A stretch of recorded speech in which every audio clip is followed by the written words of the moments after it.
stepping stones will never change. All built so straight and blind. The more we learn, the less we lose.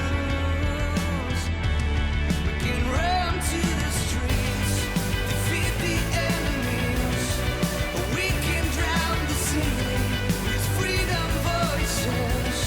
If there was a dream we could have facing, we need it now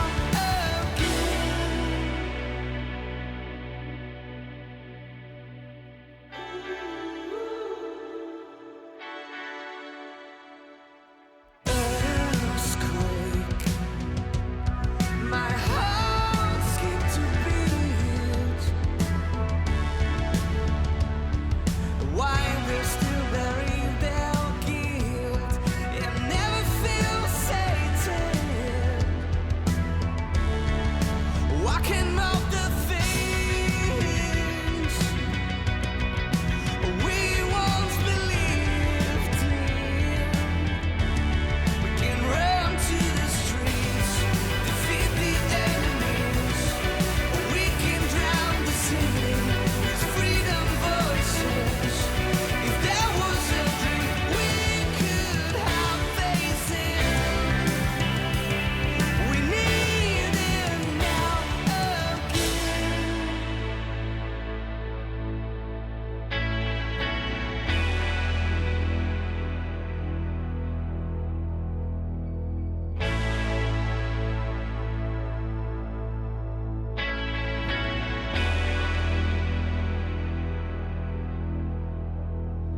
The more we share, the more we rise.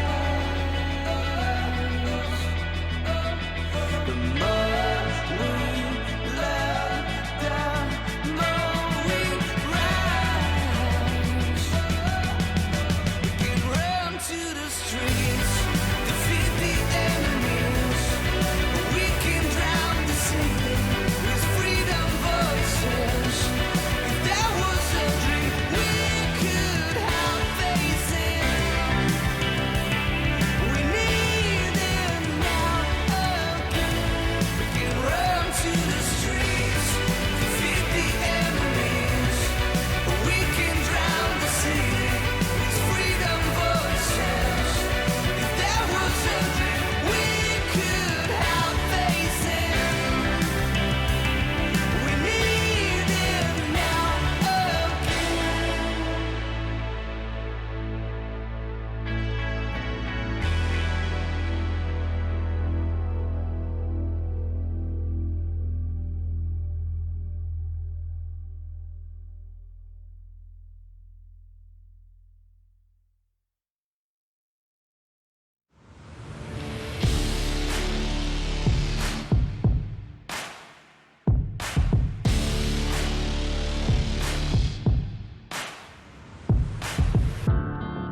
I'm taking my pain away, nothing else more to say. Everything that I have, I'll give. First, you gotta pick a side. Now you got a team and you're rolling with the pride. Wanna play the game, make it to the end. I wanna bring it back again. I feel it inside, I'm reaching my stride. I'm standing my ground, I won't give in. I'm moving ahead, I'm back from the dead. I'm ready to fight again. Raising the roof, raising the roof, raising the roof, I'm raising the roof. All the mistakes I made, now I can change my fate. No one can take this heart away. First, you gotta pick a side. Now you got a team and you're rolling with the pride. Wanna play the game and make it to the end. I wanna bring it back again. I feel it inside, I'm reaching my stride. I'm standing my ground, I won't give in. I'm moving ahead, I'm back from the dead.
gon' see. Their shoes look fire, but they getting cold feet. Man, I'm all in when it comes to those drinks. Cause I ain't worried about what somebody gon' think. And I ain't worried about what somebody gon' see. Nothing y'all can do, y'all cannot control me. Brainstorm, y'all minds got a slow leak. Brainwaves crash, this is getting so deep. Everybody, every time I go speak, don't believe the hype, then it's what you gon' see. I can't be controlled. I can't be controlled. I can't be controlled. There's no stopping us now. I can't be controlled. Cause we're not in the crowd. I can't be controlled. You can't stop us right now. I can't be controlled. No, I can't be controlled. If I don't wanna be there, then it's time for me to go. Money is the motor, so if y'all don't even know there's nothing you can do to buy me, y'all are finally exposed. Hold up, man, you know that I'm honestly the GOAT. And I'm all good like I'm trying to be the Pope. If you talking money, then it's gotta be a joke. But if the money talks, I estimate it's gotta be a quote. Oh my God, man, you can't lie to me, I'll know. So really, if you try it, then you gotta be exposed. Headstrong, even when my mind is getting old. But even so, you need to know that no, I can't be controlled.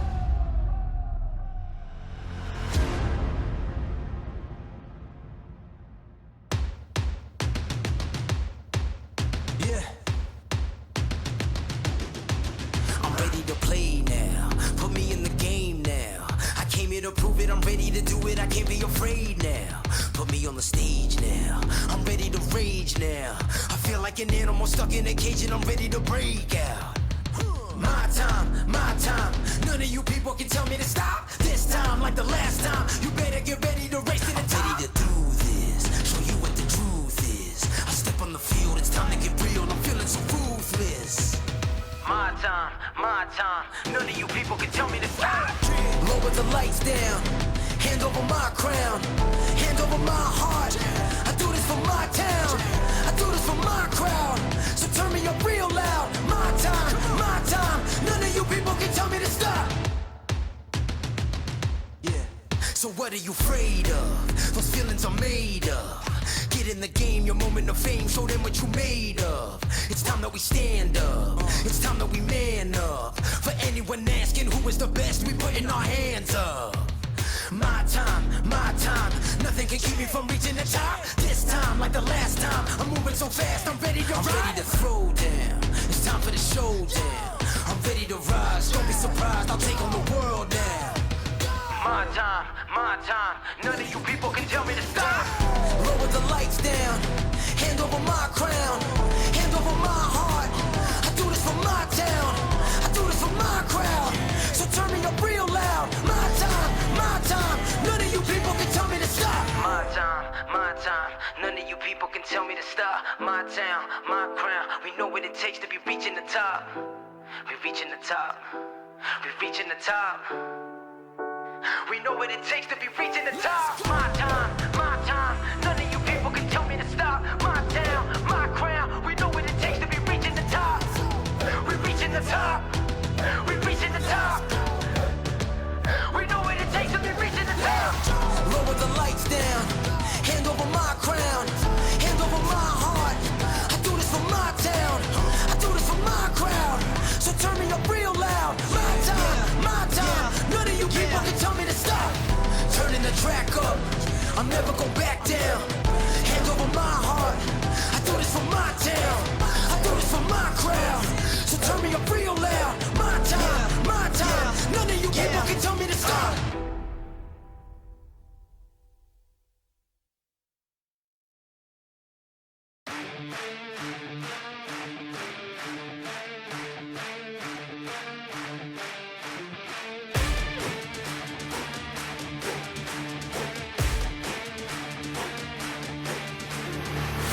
Look at my shine with the glow. This is my time with it though. This is my time to be way at the top. Me and my guys gon' pay out the block. I don't look like boss. time's right, and I know the sea is walking in a limelight. Promise you gon' wanna watch like a sci-fi. My guys are high risers, high tide. Might drown if you come to my side. I pledge allegiance for lifetime. My squad connected like Wi-Fi. We grind and you see the highlights. This my life. It ain't a game now. Me and you, we ain't the same now. Lions coming out to play now. Opposition out the way now. Out of the way. You wasn't invited. Say you come to play. I dare you to try it. You don't wanna try me. Then step up to my team. Yeah, out of the way. Yeah, yeah. Out of the way. Yeah, yeah. Out of the way.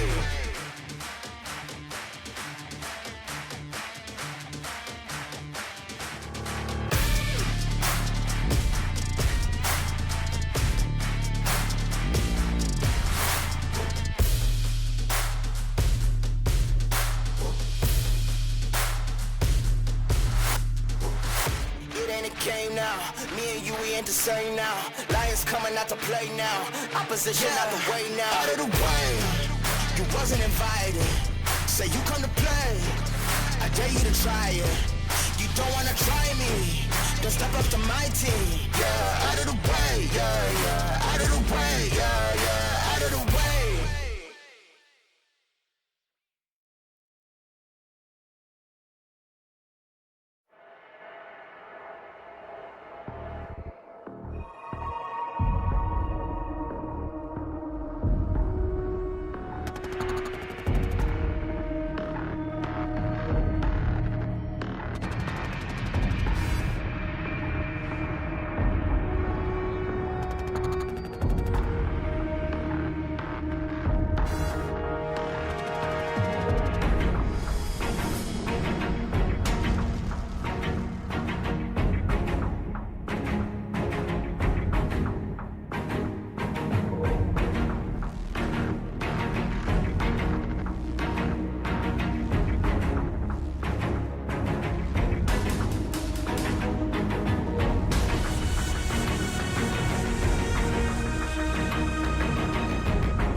One more race. One more chance. 6 drivers going for 2 spots. And a shot at $100,000. For some, it's win or go home. The 32 is into the outside wall. Couldn't be Bobby Zielinski. Don't dig yourself a hole. It's about survival. With your playoff life on the line, you better not leave with any regrets. There's only 2 spots left, and we'll be watching.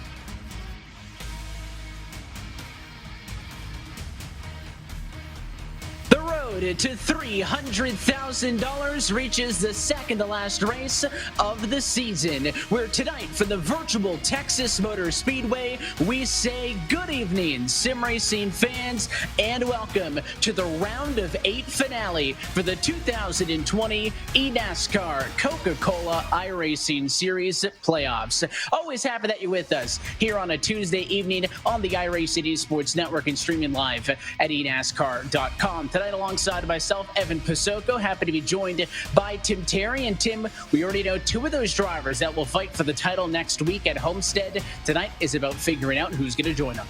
Yeah, there's 2 spots for 6 drivers, Evan. This is going to be exciting. Kansas was thrilling. We'll see what Texas has in store tonight. So it was race wins for Zelensky at the Roval and Ottinger last week at Kansas that have them locked into the next round. If they win, no other spots open up based on wins. It could be divvied out by points, but the drivers in the red coming into this evening, some big names. Lowe, Leahy, within striking distance points-wise. Alfala, Conti at the very bottom, likely in a position that they need to win if they want to find themselves off and into the next round of this championship and take one step closer to winning $100,000. And a big step, Tim, is as we get set to go racing tonight for round number 19 is getting underway. Qualifying just wrapping up. It is Graham Boland on pole position for this one, and you are talking with the driver of the number 18. Hey, Graham, great to see you on the pole tonight. What do you got to do to wrap up a win here at the Texas Motor Speedway? Just stay out of trouble. I mean, it's going to be a difficult night, to be honest. Draft lock is really strong. I think we have a really fast car, but it's just going to be hard to get out of the draft, and hopefully we can just stay in the lead pack, and then we'll be there when it matters. Pit strategy usually key at these mile-and-a-halfers. What's it going to take to get that pit strategy right this evening? Just try to bounce off other people's strategies. Like, you just got to react to other people's strategies, or just, to be honest, I'm just going to try to race my own race and not try to worry about anybody else's race. Well, wish all the best tonight. Go get him. All right, thank you. That's Graham Boland, driver of the number 18. He's going to try to park that Interstate Batteries car in Victory Lane tonight, Evan. In the qualifying session, as mentioned, already done, and these drivers wrapping up their warm-up. So let's do it for the 19th time in 2020. Let's go down trackside, turn up the music, and take a look at tonight's Coca-Cola starting grid.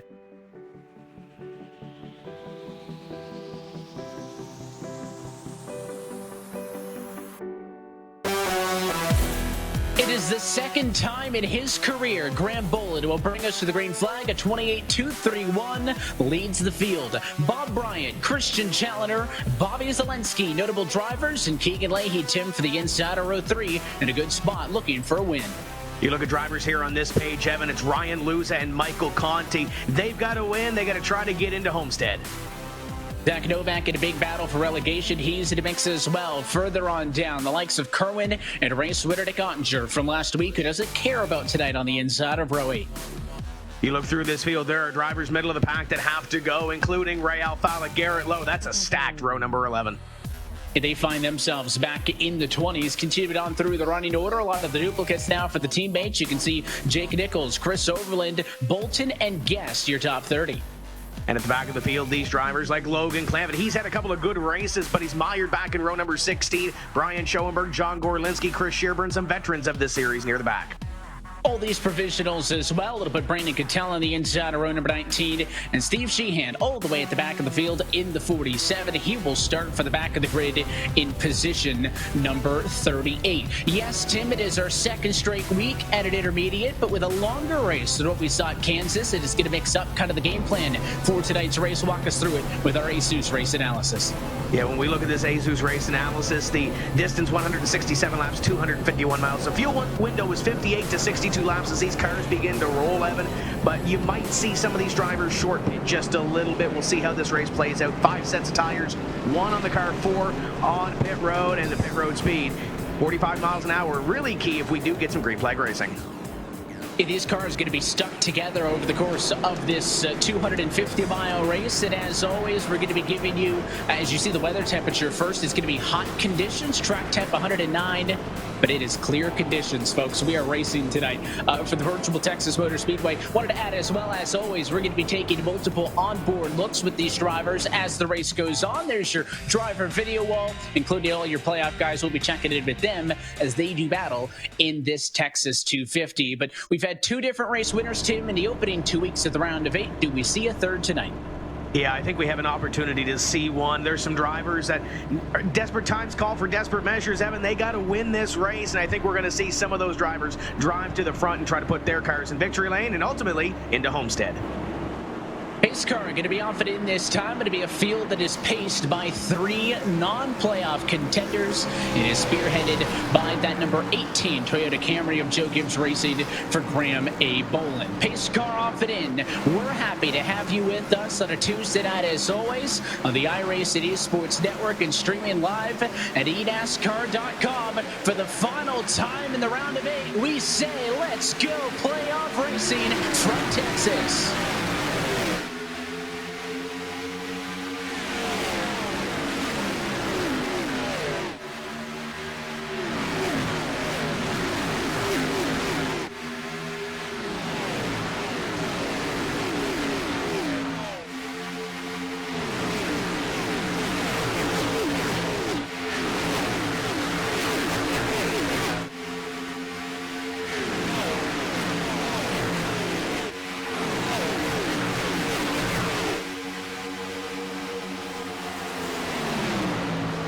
Big battle early to get to the inside. The first lap led by that 18 of Boland. But you can see there, Keegan Leahy digging to the inside. He'll force the 37 and Challenger to the top. Going to be side by side for third. Zelensky trying to follow that spot filled up. Here comes Ryan Luza on the inside as well.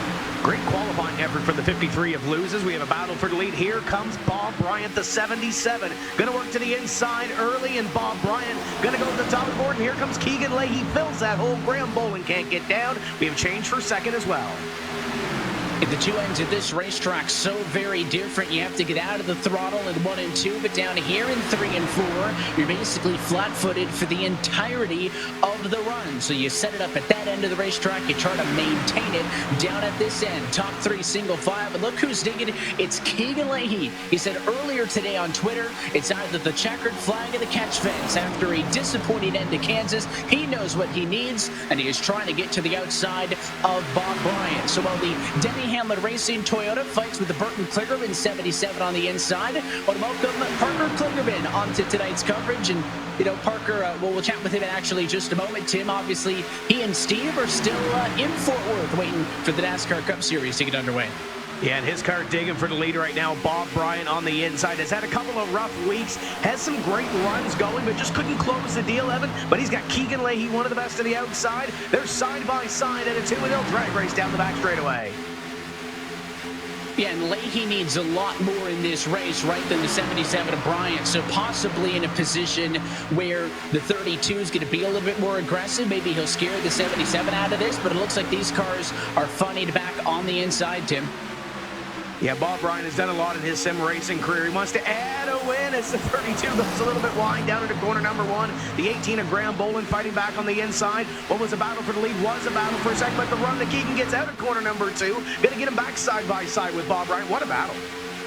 These guys are going at it, and it seems like the outside, not the best place to be. And now we've got Parker on the microphone with us. And Parker, I know you were planning on calling this race with us, not necessarily being stuck out in Texas for the entirety of the week, but just tell us about what the weekend's been like for you and kind of what you're looking for in this race.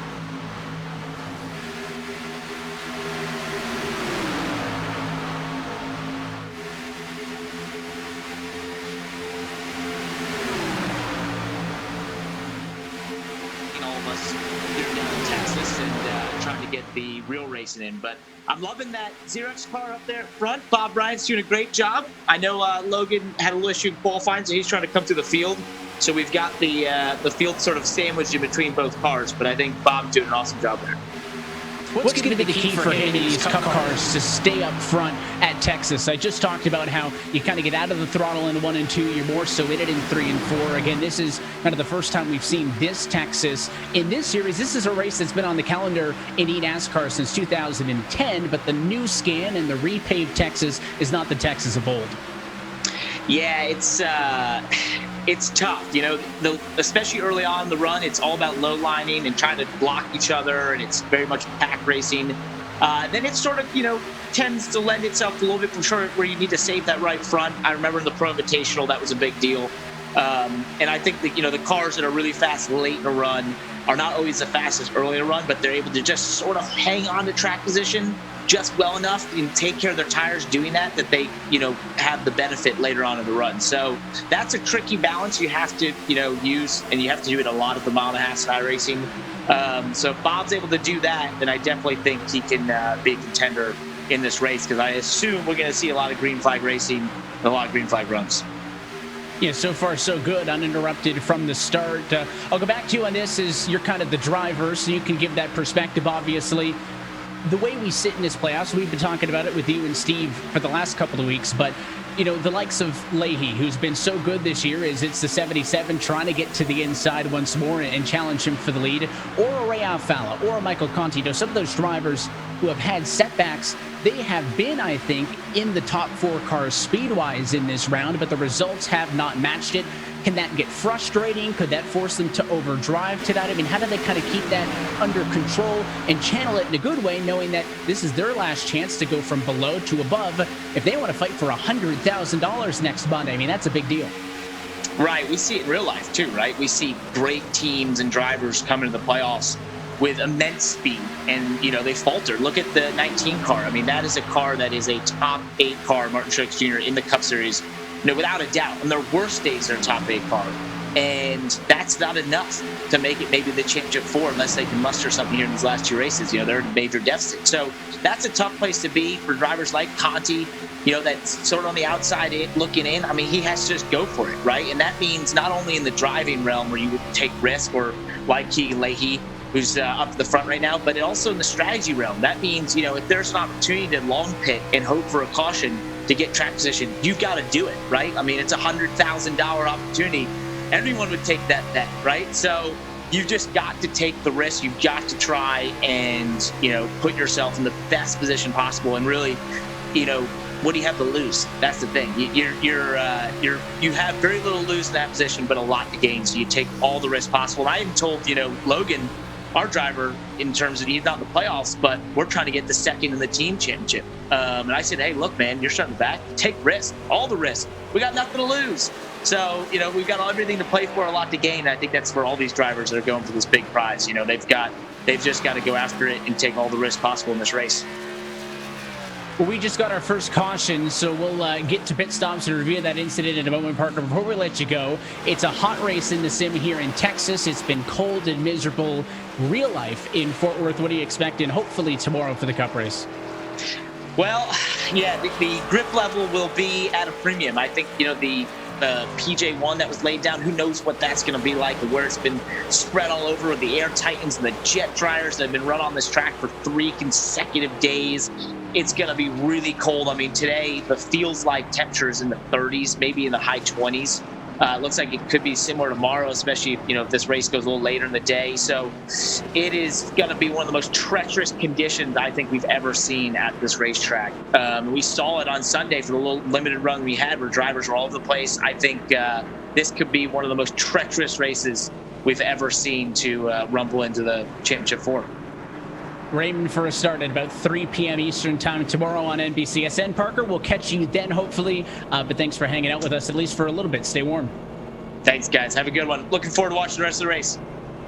He's got a lot of incentive, too, as well, Tim, because his driver in the 77 of Bob Bryant has been up front so far in this one, but a bit of a change now with the first yellow because Bob Bryant, one of the kind of half the field who came down pit road, but he was the lead car to dive to pit road as the likes of Bolin loses Zelensky and others opting to stay out here.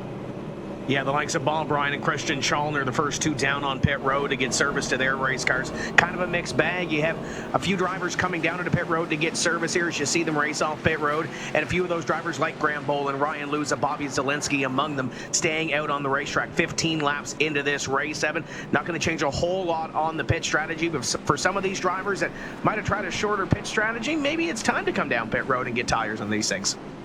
Well, it's key as well because they had 5 sets of tires this time around, so that also helps, right? Because you'll have 4 additional sets down. Let's take a second look at the incident that has us under the yellow flag for the first time tonight. That's Michael Grillia and then Alex McCollum in the 54. They're single file. And at turn number 4, looks like a challenge by the 33. That's Guest to the bottom and kind of just went right through Tim, that left rear quarter panel. A great job by Alex to save that car and for also everybody else to avoid him, but just a single car spin slows down this pace early.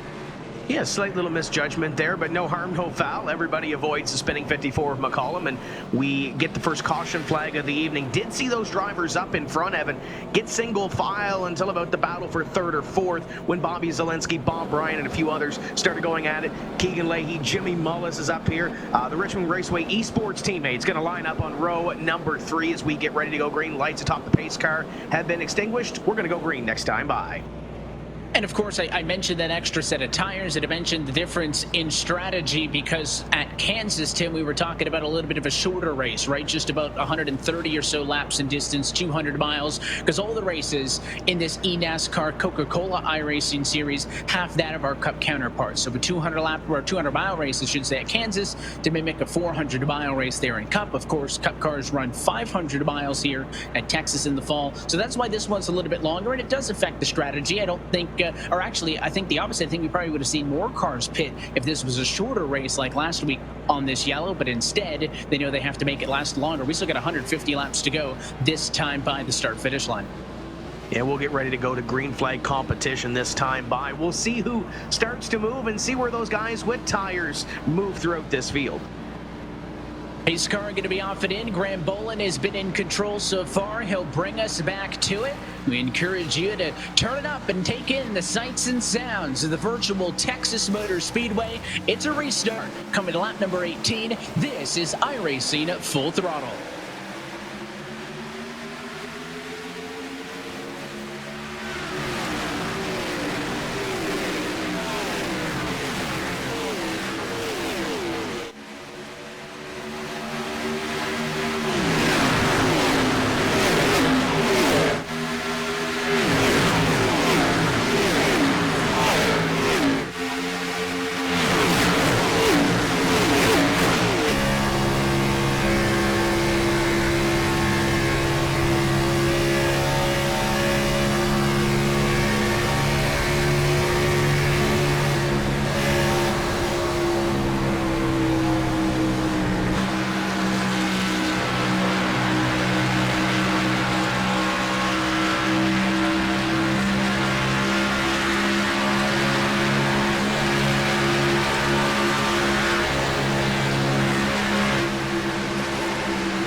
the way from 23rd to the race lead since the restart. Bob Bryant, who remember was that first car to come in take 4 tires, has driven his way through the field, and now all the cars 1st through 8th, including Michael Conti on his bumper. Those cars who came down to pit lane, so that 12 or so lap advantage really paying off right now. Definitely helped Bob Bryant in a couple of those on his tail, but Bryant had to work his way through this field. Kind of went up, kind of went down on a couple of those moves, but made it look smooth, and Bob Bryant returns to the lead as they'll come down the back straightaway this time, working at lap number 25. And Michael Conti, he's had a subpar first 2 races, Evan. He needs to win to get in. Talk about that heartbreak at the Roval, and now sitting in position number 2. Yes, Bob Bryant has something to race for, trying to lock himself into this series for 2020, but Michael Conti wants a shot at a championship.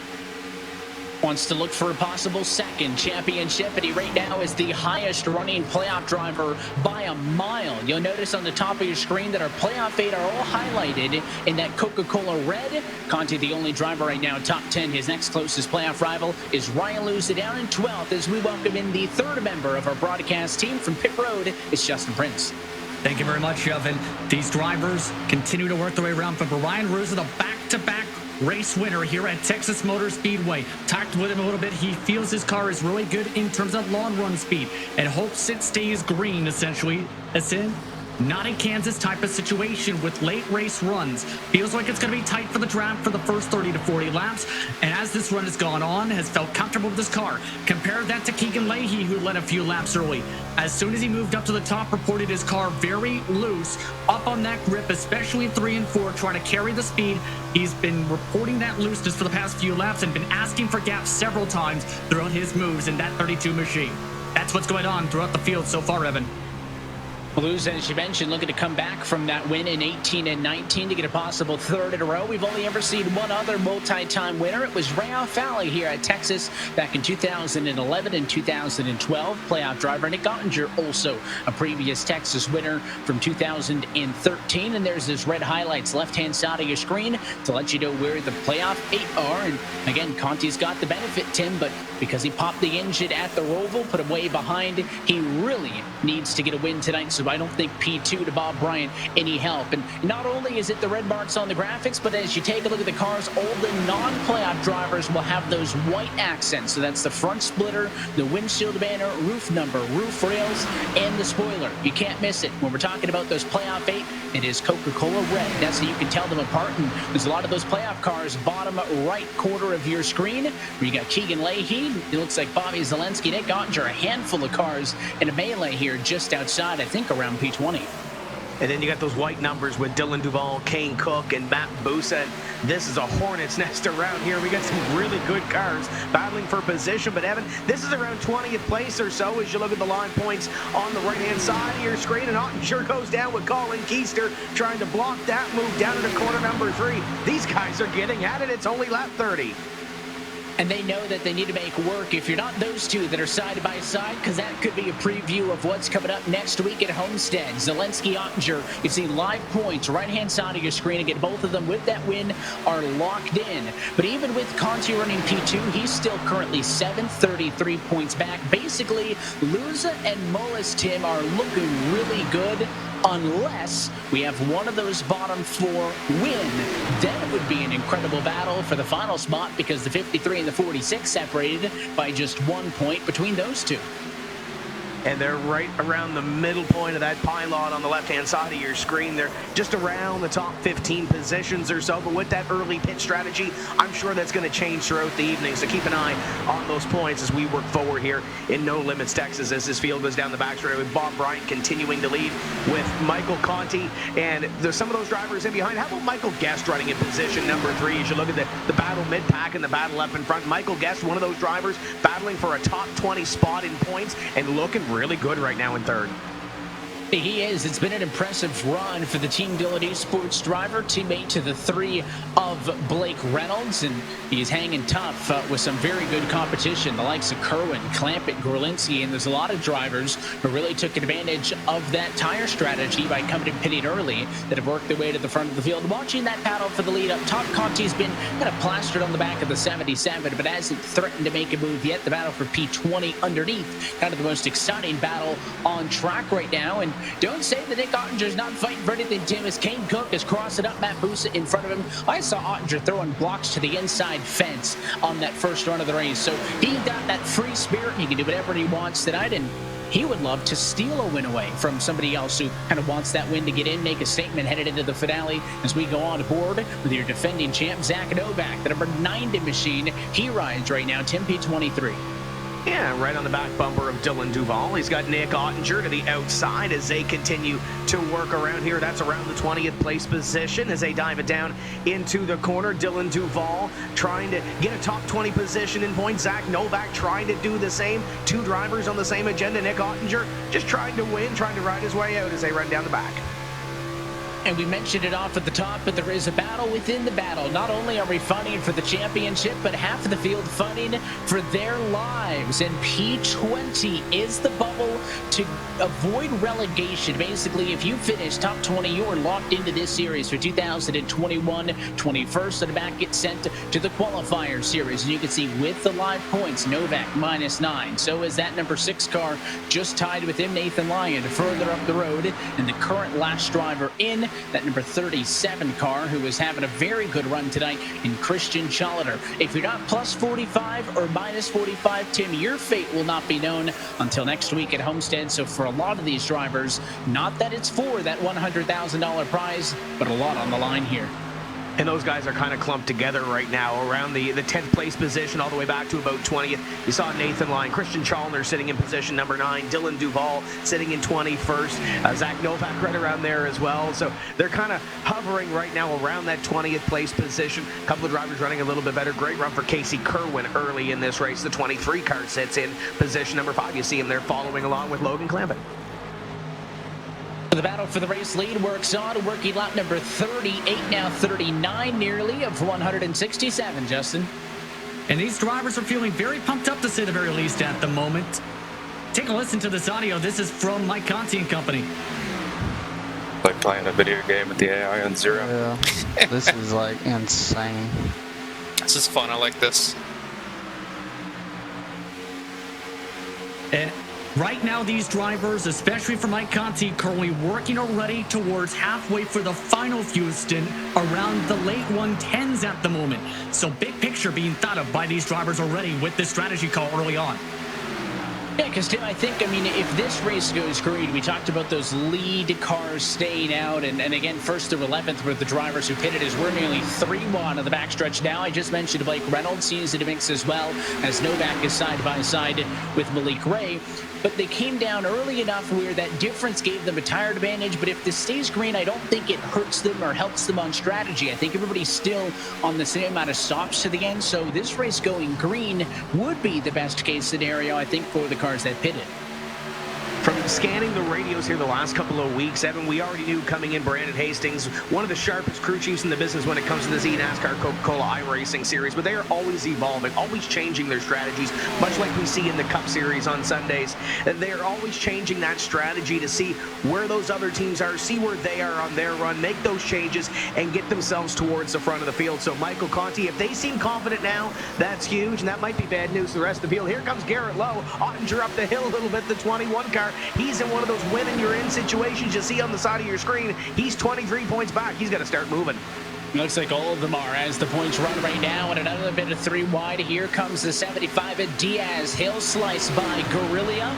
The 15 team talking about coming into this, how they need some good runs to avoid that relegation bubble. That's why mid-pack, you got playoff guys like Zelensky, like Ottinger. Sure, they're locked in, so it doesn't matter as critically, but these cars back here not going to take it any easier on them regardless, because they have a lot to fight for in their own respects. And of course, Alfala, the driver at the very bottom, minus 38. He doesn't have a lot going right now. After he started 21st, Tim, he's trickled down to P number 28 in the running order right now. And it's been an interesting series of events for Ray because he knew he wasn't going to be great at the Roval, right? He kind of went into that race just expecting to get through it, and he did so. But then he needed to turn it around at Kansas. He still had a top 10 car, but it has not been enough to turn around what was a poor start at the Roval, and that's why he's so far down, is take it on board, look replay with that 25. Yeah, Nick Ottinger going down into corner number 1 in this replay, racing with Blake Reynolds, and then all of a sudden, hello, there's Garrett Lowe. Lowe going to pick up one more position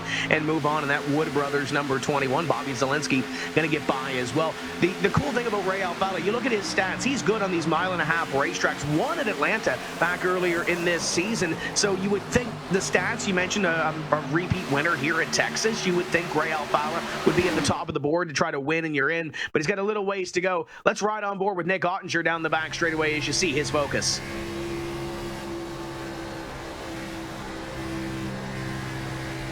And there's the onboard look with him as well on top. And again, P31, no worries. Curious if maybe that team, again, because they're locked in, was going to try something a little bit experimental. Just use this as basically a full-scale R&D test for Homestead. Of course, it is a different, very different intermediate racetrack than Texas is, Tim, but you talked about Ray's pretty much consistent speed, and you can see Ottinger talking on the radio right now, I think with a bit of a smile, so he's not that stressed out. But normally, if you're good on one intermediate, you're pretty good across the board, and that goes to the team you've got behind you working on the setups and doing that testing. But it seems like Ottinger pretty content to just kind of ride around tonight after he got a thrilling race win last week. Yeah, I'm sure he's chatting with his spotter, Justin Weaver, and crew chief Matt Holden, and trying to get through this first little run of this race as we're clicking off laps fairly quickly here. Evan, lap 46 going to come to a close this time. Bob Bryant continues to lead as you ride on board with Michael Conti in position number 2, probably talking to Brandon Hastings, trying to make his way through there. As look at that poster. That's pretty neat right there behind him as Michael Conti down into corner number 1. That focus as he works through the apex. Yeah, I've got a lot of bare wall behind me. I don't know. Do we got to contact the folks at Junior Motorsports and get a couple of those around? He's got the race room set up, and of course, roommate of Logan Clampett. So in that same room, just out of the picture, as those two drivers are both racing for a lot. Conti in the midst to try to hang on and maybe advance into an opportunity to fight for the championship. And in the case of Logan Clampett, he had such a good year. Tim was in 9th position, just missed the playoffs. Logan isn't really worried about relegation. Logan wants to get a win to prove a point for how close he was having been a driver in the mix here, because he's been great since this round of 8 started, and again, just missed that cut line. There's a little smile from Michael Conti. He's got a battle on his hands. Here comes the beneath number 33 of Michael Guest. Guest knows it's time to go. He's going to go to position number 2. And here comes Casey Kerwin. The freight train looks like it's coming through. Yeah, so Guest going to go beneath the 8 on the inside line, and he brought company with him. Kerwin also going to clear that spot. Conti falls for the moment to position number 4. Again, he is still the only playoff driver remotely close to the race lead, which has been led consistently since the opening yellow flag by Bob Bryant. Number 77, Xerox Toyota in control. As we close in on halfway home from Texas, you're watching the eNASCAR Coca-Cola iRacing Series on the iRacing Esports Network.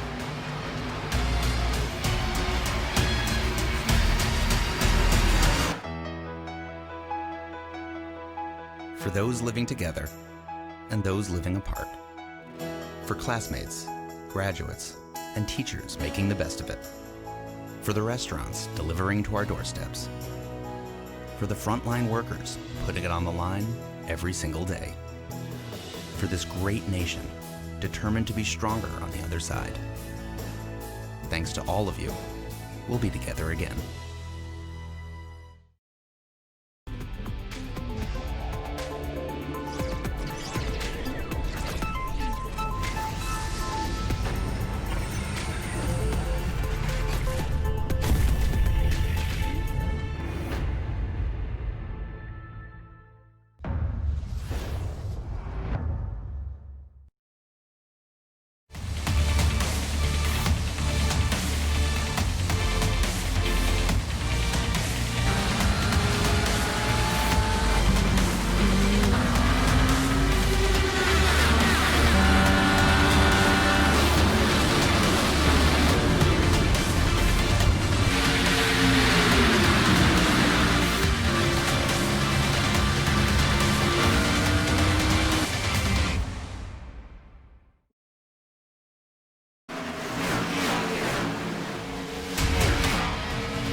for the virtual Texas Motor Speedway. Coverage of tonight's race is brought to you by Coca-Cola, the official fan refreshment of eNASCAR.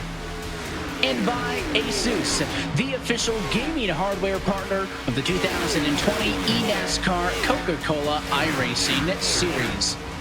Moving on to green flag conditions at lap number 54, and Michael Guess has gone to the race lead. I want to remind you to enter today's Asus giveaway. You can win a 1-year iRacing membership and a whole setup to get you track ready. An ROG Strix GT15 PC, a Delta headset, and an XG32 VQ gaming monitor. All you have to do is go to the Asus Twitter account. That's at ASUS_ROGNA. Find the tweet talking about today's giveaway. Click the link to enter, and you could walk away a winner as well. But Michael Guest, just as we stepped aside, and you can see it on eNASCAR side-by-side, took away the race lead from Bob Bryant in the 77. Tim struggling since. Bryant down to 7th, and it's Michael Guest who started 30th in this race, now out in front. Yeah, you got some drivers here in the top 5. You look at Justin Bolton and Logan Clamp at the 2 in behind this battle for the lead as Michael Guest trying to hold off Casey Kerwin. Bob Bryant trying to get back into line to position number 2 as we saw that side-by-side, but Casey Kerwin got that nose to the inside, was able to take position number 2. And now the 8 of Michael Conti trying to make something happen, but Justin Bolton in behind them started 29th. Parker mentioned Logan Clamp, kind of missed it in qualifying. He's up into the top 5 as we ride on board with Michael Guest at a 4.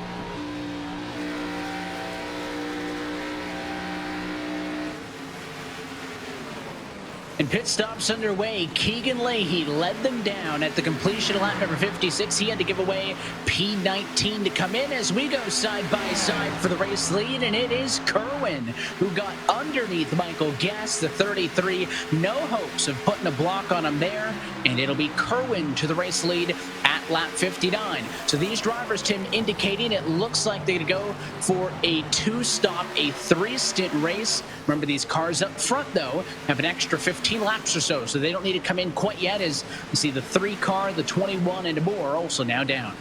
Yeah, that pit window was around 60 laps or so. We saw that in the Asus race analysis, and those drivers that did not pit, as you mentioned, coming down pit road now to get service on their cars. Battle for position number 2 heats up. Michael Conti takes a look to the inside of the 33 of Michael Guest. Justin Bolton is there. Logan Clampett is there. Great little battle as you ride on board with Michael Conti. Go back down to pit road with Justin. Thank you very much. Mike Conti is having some problems. He is starting to slide back. He's been having trouble on corner exit. He's been talking with the spotter, Adam Benefiel, about what to do with drivers parking in the center to launch off and better corner exit. He's been not happy after 1,200 laps of prep. He says he has felt nothing like he's feeling right now. He's more tight than any of his testing throughout the week. He has been saying on the radio the past few laps he needs a yellow flag right now. Novak down pit road, Tim, and that kind of sounds like the Kyle Busch mantra, right? Running P2, but the car is awful. And Conti can see that Kerwin is pulling away a little bit, so the 8 needs to keep that 23 within touch. But again, Conti's having a great night compared to the rest of the playoff drivers, but anything less than a race win might as well be last. So he needs to figure out what the next step towards that's going to be. They could pit if they wanted to, but they still have about 14 laps on field because they pitted on that first yellow. That's why I'm expecting these top 10 or 11 to stay out for about a dozen or so more laps. You're on board now. Justin Bolton from 29th up to 3rd. More cars top 5 started outside of the top 25 than not, all courtesy of that early pit strategy call. So good to see these drivers get some time up front. Yeah, you hit the nail on the head with Michael Conti. He has to win. He has to have a great night in order for anything to happen to go towards that Homestead race. You're right on board again with Michael Guest chasing up that 99 of Logan Clampett down into corner number 1. Great battle here amongst the top 5. Justin Bolton having a great run right up in front of them in the Stuart Haas Esports number 10 as he's got that push delivery number 10, driving it down the back straightaway, leading this pack of 3 cars. You can tell this end of the racetrack again, but they really just keep that right foot in it, and there isn't much to do besides kind of stay in line, and then you really set everything up down at this end. So Guest led, he fell to 5th. We saw Bryant lead for a little bit. He's since fallen down to 7th, and there's another car down pit road for service in Chris Overland. So his number 16 car is down for service, and this is the train for 2nd on back, Tim. But I have to wonder, with the fall off, I mean, we saw the advantage to pitting on just the 13-lap difference, how much better those cars were. We're looking at just shy of 2 seconds of fall off, about 1.5 seconds total as we get those live points back up for you. As these guys watch Casey pull away here, the race lead now at about 0.5 second. If I'm Conti, especially knowing what's on the line for me, do I go for the undercut by a lap or 2? Just try to get out in front of the 23, make him deal with traffic? Not going to matter, because as I say that, all these lead cars now on the radio saying they'll be down pit road, and it'll be led by the 23. So we'll see these drivers slow up and go down to pit road. Justin Bolton in the 10, little bit of a wobble coming down into pit road, but Casey Kerwin going to be down there as well. So your leader comes down pit road, going to hand the lead over to Michael Conti. Conti, Clampett, and Guest stay out on the racetrack in this exchange. Christian Chalner as well in the 37, and I believe Bob Bryant might still be back there in the top 5 as well as they now work down the back straightaway with Michael Conti leading. We'll see who decides to peel off this time. And look how big the swing is for the live points. Again, if Conti could win this, look at Mullis and Luza. They would be in an absolute dogfight for 4th and 5th.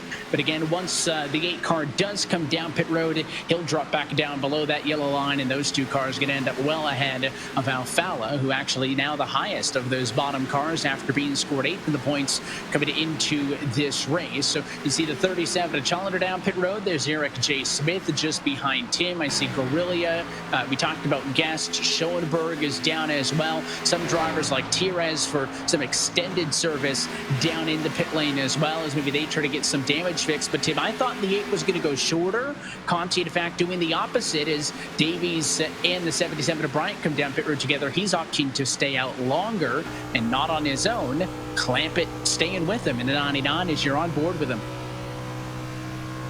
We'll see if the roommates have the same strategy. Look at the 2 of Ray Alfala has yet to come down into pit road, and he's closing in on what would be that bubble position when it comes to points. Jimmy Mullis in the 46, I believe, is peeled down pit road. That's why he is now minus 11. So with this pit stop, it's changing the live points. There's Ray Alfala on your screen in the 2 as he looks to potentially come down. Oh, a little contact. Luza got into him, up and into Tien, and we have a caution at lap number 69. It was Alfala trying to get down pit road, and there was not enough room with some fast cars coming through traffic, and Jarl Tien, minding his own business on the outside, going to be the driver who gets cleaned out.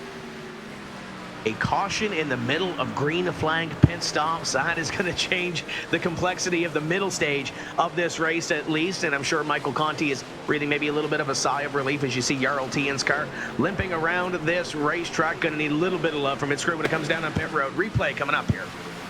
So you'll see this, the 37 goes high because he knows Alfala's pitting, but Luza doesn't right there. Gets into Alfala, and he goes up and takes out Tien. Jarl was slower, so that's why I think the 53 was trying to get by him before kind of having to get way out of the throttle. But not only does that damage Ryan Luza, it also damages Ray Alfala. Those were 2 drivers who needed points, if not a win.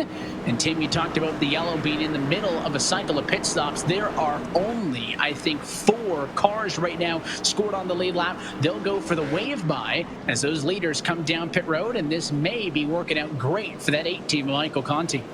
And I think one of those cars that was scored in the lead lap was the 2 of Ray Alfala. So we'll see how this all shakes out, as a lot of drivers will get the wave around, but it works out for Michael Conti and Logan Clampett. The roommates will come down onto pit road and get service to their race cars. And no shocker that the call is going to be for 4 tires and fuel. It's the same thing they did the first time through. Going to be the second trip down pit road for both Conti and Clampett, who come in from those top 2 positions. That will leave them with 2 additional sets of tires on the car. And let's take another look with this riding on board with Zach Novak in turn 3.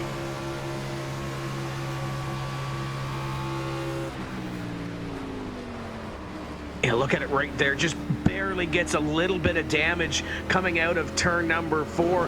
There wasn't a whole lot of a hole between the wall and the spinning TN car, and it closed up. And it closed up in a hurry. Tough break for Zach Novak. They'll come down, get that car massaged, and back out on the racetrack. We mentioned that top 20 battle, Evan. He is mired deep in it. And right behind the pace car, there is the 32 of Keegan Leahy. Yeah, so the way this cycles through is that Keegan obviously going to look to get himself back to the lead lap, and what is happening is he's not leading this race. He's scored in 5th behind the pace car, so when the lights go out on top of the pace car, he will get waved around, so will everybody else behind him. That's also ahead of Mike Conti, so we'll get a bunch of cars back to the lead lap in this, but Leahy is going to be back in the running order. And as well, he is not able to come down pit road, Tim, in order to get this wave by, right? So he's going to be certainly on the back foot for this run because Conti fresh tires, Alfala even with fresh tires, although the 2 is on and off of pit road, I think, trying to get that right rear damage fixed. For Leahy, he's going to be on 14-lap-old tires. So will all these other cars. 5th placed, looks like all the way down through 37th or so are going to be the cars. 34th going to be getting waved around. So we'll get all these cars back on the lead lap, but the majority of them, because of that, not able to get any service under the yellow. So they'll be on those tires they got about a dozen or so laps ago. Yeah, we're going to see some crazy racing when we do go back to the green flag competition as Michael Conti, Logan Clampett, Ray Alfala scored as your top 3 as we work under this caution flag. We talked about it before. This was going to change everything, and I think it's going to change everything again as we have Ryan Luza here. Ryan, what happened through all that mess in turn 4? I don't know. I came off 2 and was 3 wide bottom, and I was just focusing on that and trying to clear Orlinski on my outside, and I just had no idea they were pitting in front of me. Yeah, we're just racing for position there and came up on them who were pitting, and I just had no idea, and that destroyed our night. We were looking really good there with, you know, Conti and Keegan not being in the lead, and I was fine where I was at. Just a really big mistake on my part, and I don't know, that's the shot at Homestead right there. So I was going to ask you going forward, what are you going to do to salvage the rest of this night? I don't know. There's nothing you can do. Any damage on the right front just kills the car, so I'm pretty sure we're done. Very unfortunate, but it's my mistake. And I don't know. We'll see if anything happens, but the motor's killed, so that's the end of my night. Well, tough break. We wish you all the best the rest of the way. Thank you.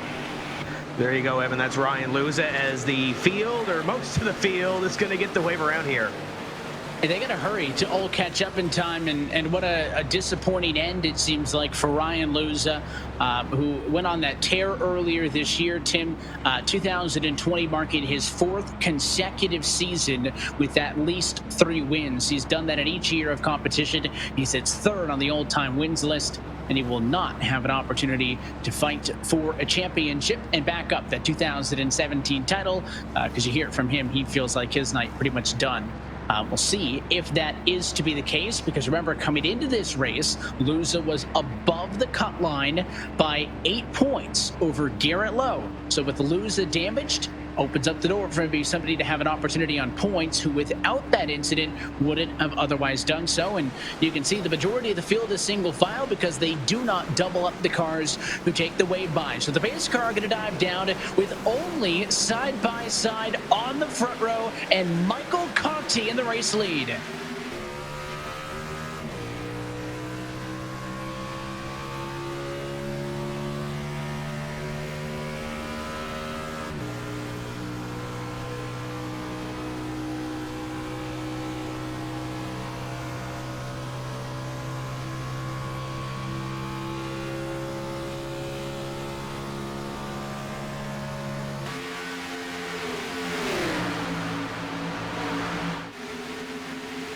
So that was a look with Leahy off for the restart, and look how different your points are on the right-hand side. Conti currently leading, moves him in, Tim, and look at that. The 21 of low +2, Leahy -2, Alfala -3, Mullis -5, Aluza -6. We were talking about it being 20-point spreads, no more than a dozen laps to go, and that incident has totally flipped this championship on its head.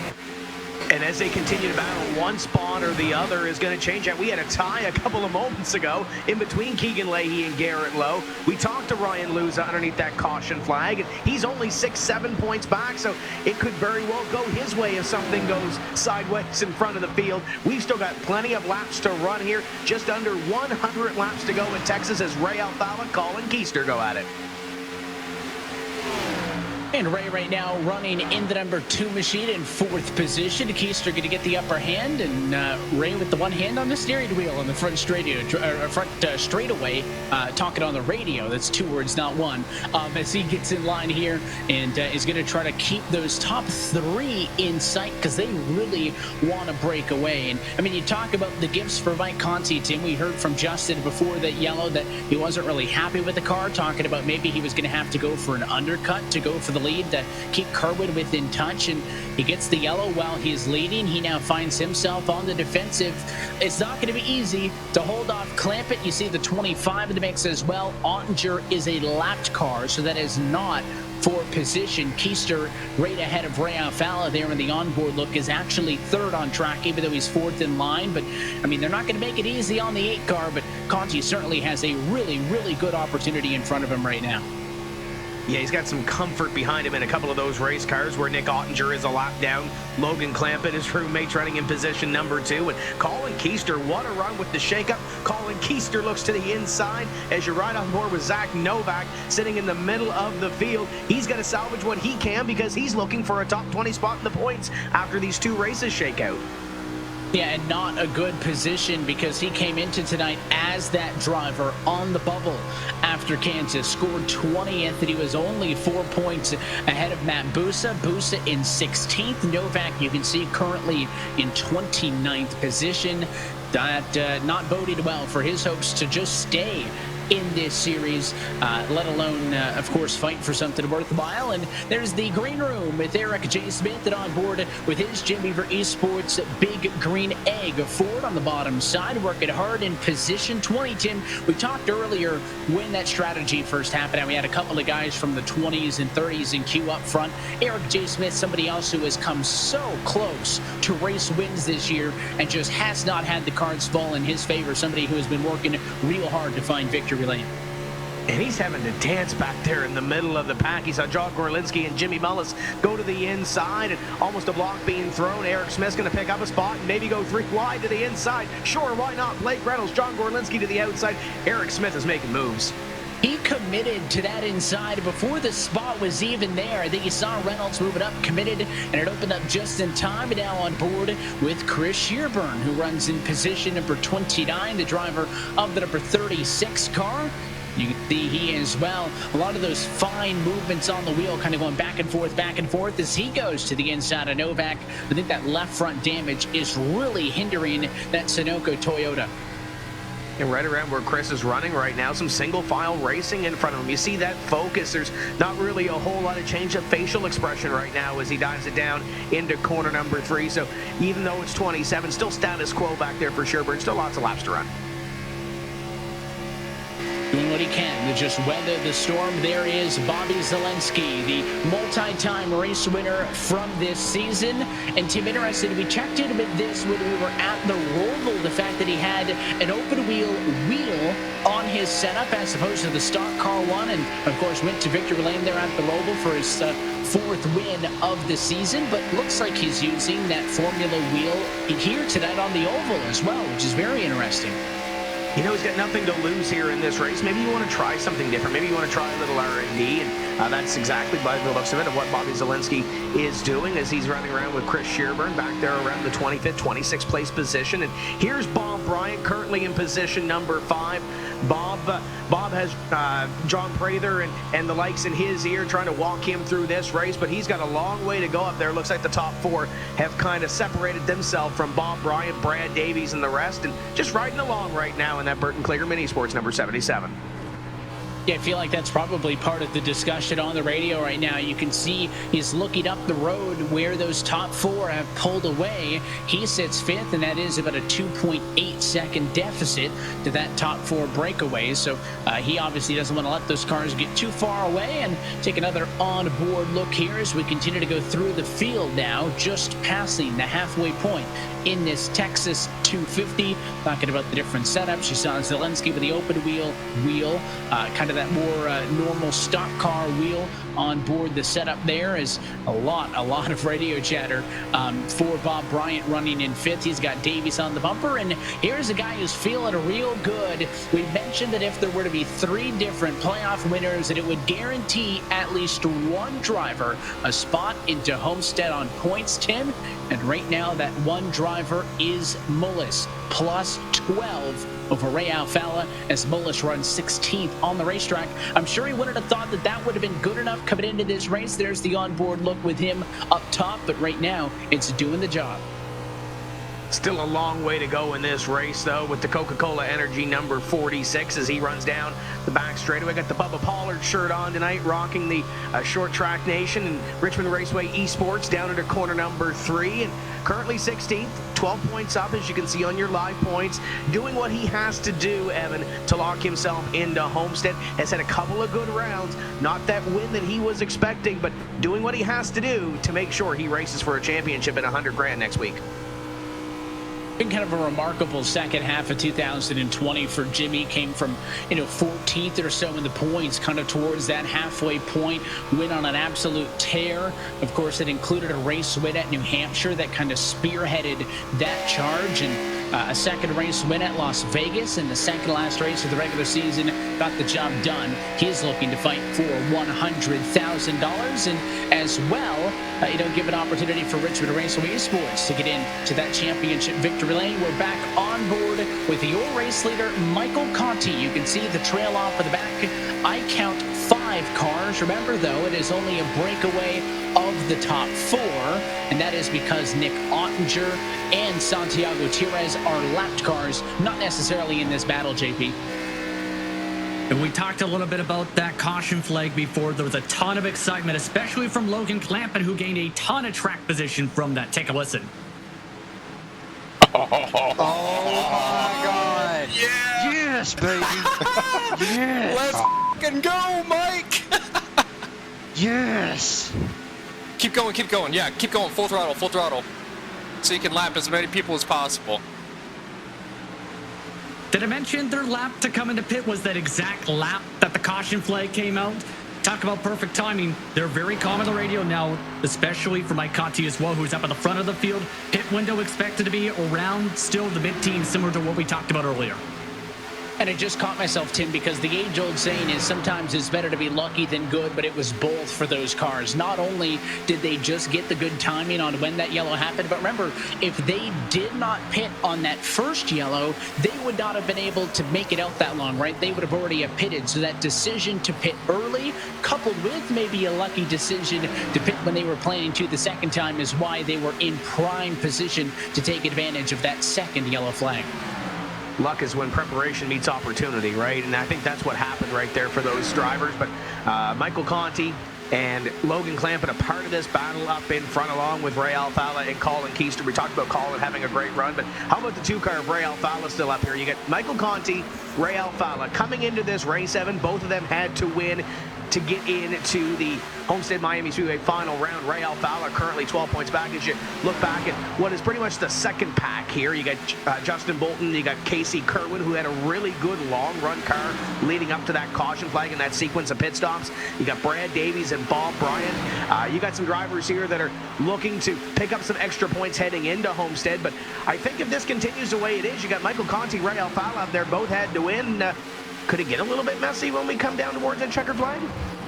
And I must say, I'm very impressed at how well Ray is running, right? I mean, Ryan Lewis is the one who got into the back of him, and Lewis has said that incident basically ended his race. Lewis is dead last right now on the lead lap in 33rd, and Ray's the one who got the right rear quarter panel blown off of the car, but he's running in P3. I mean, I always buy into I would rather have rear-end damage than front-end damage, but Ray really impressed me. He had the benefit, by the way, of the way that yellow was, with so many cars staying out to get away by. They was able to get some of that damage fixed on pit road without actually giving up positions. So this 2 car may not be done yet. And Garrett Lowe, another interesting driver. You see him at -16, Tim, but he has a lot of positions to gain should he be able to do so. But a 3-way battle for 20th right now with Schoenberg and Duval off of his bumper. Right now, live points say that Garrett Lowe is 16 points out. It's not like Conti's situation earlier, right, where Conti was second but was 30 points off. Lowe has 16 positions in front of him he can get, so he really needs to figure something out second half of this race if he wants to make it interesting. But he's got to get up on the wheel and get those positions. Garrett Lowe has had a great season to get himself to this point, Evan, but to have that opportunity to race for $100,000 next week, he's got to get up on the wheel. Those laps clicking away. You mentioned we're in the second half of this race at Texas. 71 laps remaining in this one. So Garrett Lowe has some time to pick up some positions. There is some time for some things to happen. And Colin Keister has now taken the lead, JP. In regards to Garrett Lowe, by the way, in terms of how he's doing, he's not happy on the radio as well. Feels like if they get an hour caution flag, they will be in trouble. As talked about, the balance is loose. Team is making adjustments right now. They need a bit of luck right now in the Wood Brothers Racing camp for the 21. And possibly a yellow. I mean, just anything, right, to kind of mix things up could help, as we have a new race leader. It is Colin Keister out in front of the field in that number 17, 5th third bank Ford Mustang. Started 17th and critically takes that race lead away from Michael Conti. And look at the shift in the live points. Conti goes from 3rd and in to 8th and out by 19, and that means that everybody shifts up. So Mullis now plus 17, and Ray Alfala, Tim, desperately needs to stay up there because Garrett Lowe's task got a lot easier. Replay the pass for the race lead down low, but Lowe now is only 4 points behind Ray for that final transfer spot. And there is the change of the lead on the bottom, and Colin Keister goes back to the front. And you look at Michael Conti, he doesn't have to lead all these laps, Evan. He just has to lead the most important ones. So maybe let Colin Keister get out front, kind of burn up his stuff in that 5th third bank Ford, and kind of keep tabs with him and keep touch with him. Ray Alfala sitting back in position number 3. We talked about him having to dig deep, and right now he's on the better part of it, currently in 4th with the live points, 4 points up. Yeah, the picture got a lot better for Ray Alfala, obviously, because he doesn't have to chase down Mullis anymore, but he's only 4 points ahead of Garrett Lowe, and it's going to be a lot easier for Lowe to make up spots than it would be for Ray, so he really needs to stay up into the mix, and as this run goes on, Conti, we just saw, got past, I think, the cars 3rd and 4th, better than the cars 1-2, right? I mean, Ray Alfala has been able to gap a little bit over Logan DeClampett. He has lap traffic and Nick Ottinger behind him, but he is reeling in 1st and 2nd. Cue the Jaws music. Could Ray Alfala make the points irrelevant? Possibly find a 3rd Texas win. You only control your own destiny at the end of the day, Evan. You look at the 2 of Ray Alfala. If Ray Alfala can get up here and win this race, it doesn't matter what happens with points. He's locked into Homestead. If Michael Conti can get up there and do the same thing, he's locked into Homestead. You can only control what you can control behind the wheel of your own race car, but right now Colin Keister kind of playing spoiler right now to those drivers who feel like they have to win to get in to to that championship 4 finale. Logan Clampett sitting back there in position number 4, having a great run. The last couple of races has had a really great run, kind of hanging on the back of this one, and I believe that might be Santiago Tires. I believe he's a lap car hanging on this battle as well. Still waiting on one final cycle of pit stops to get us to the home stretch. There is a lot on the line. Conti P2 right now, he's out. Alfala runs third. He's in. Coming to 64 laps to go. It's the Roush Fedway Ford of Colin Keister in the lead from Texas. You're watching the 2020 eNASCAR Coca-Cola iRacing Series Playoffs.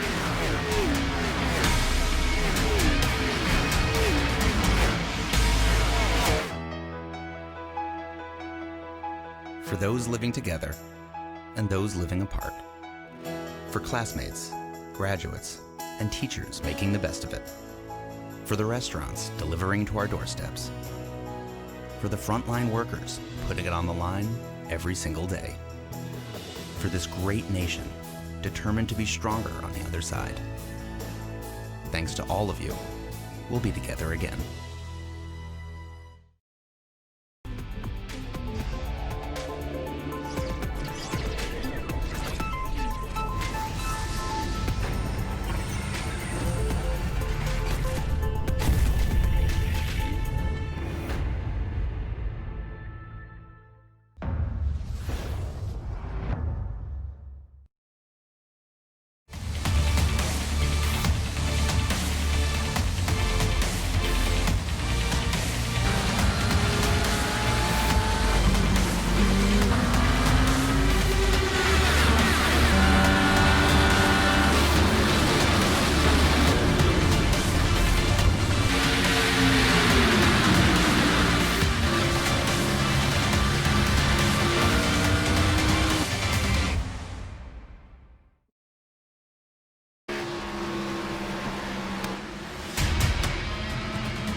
Live from No Limits, Texas, coverage of tonight's race is brought to you by Coca-Cola, the official fan refreshment of eNASCAR.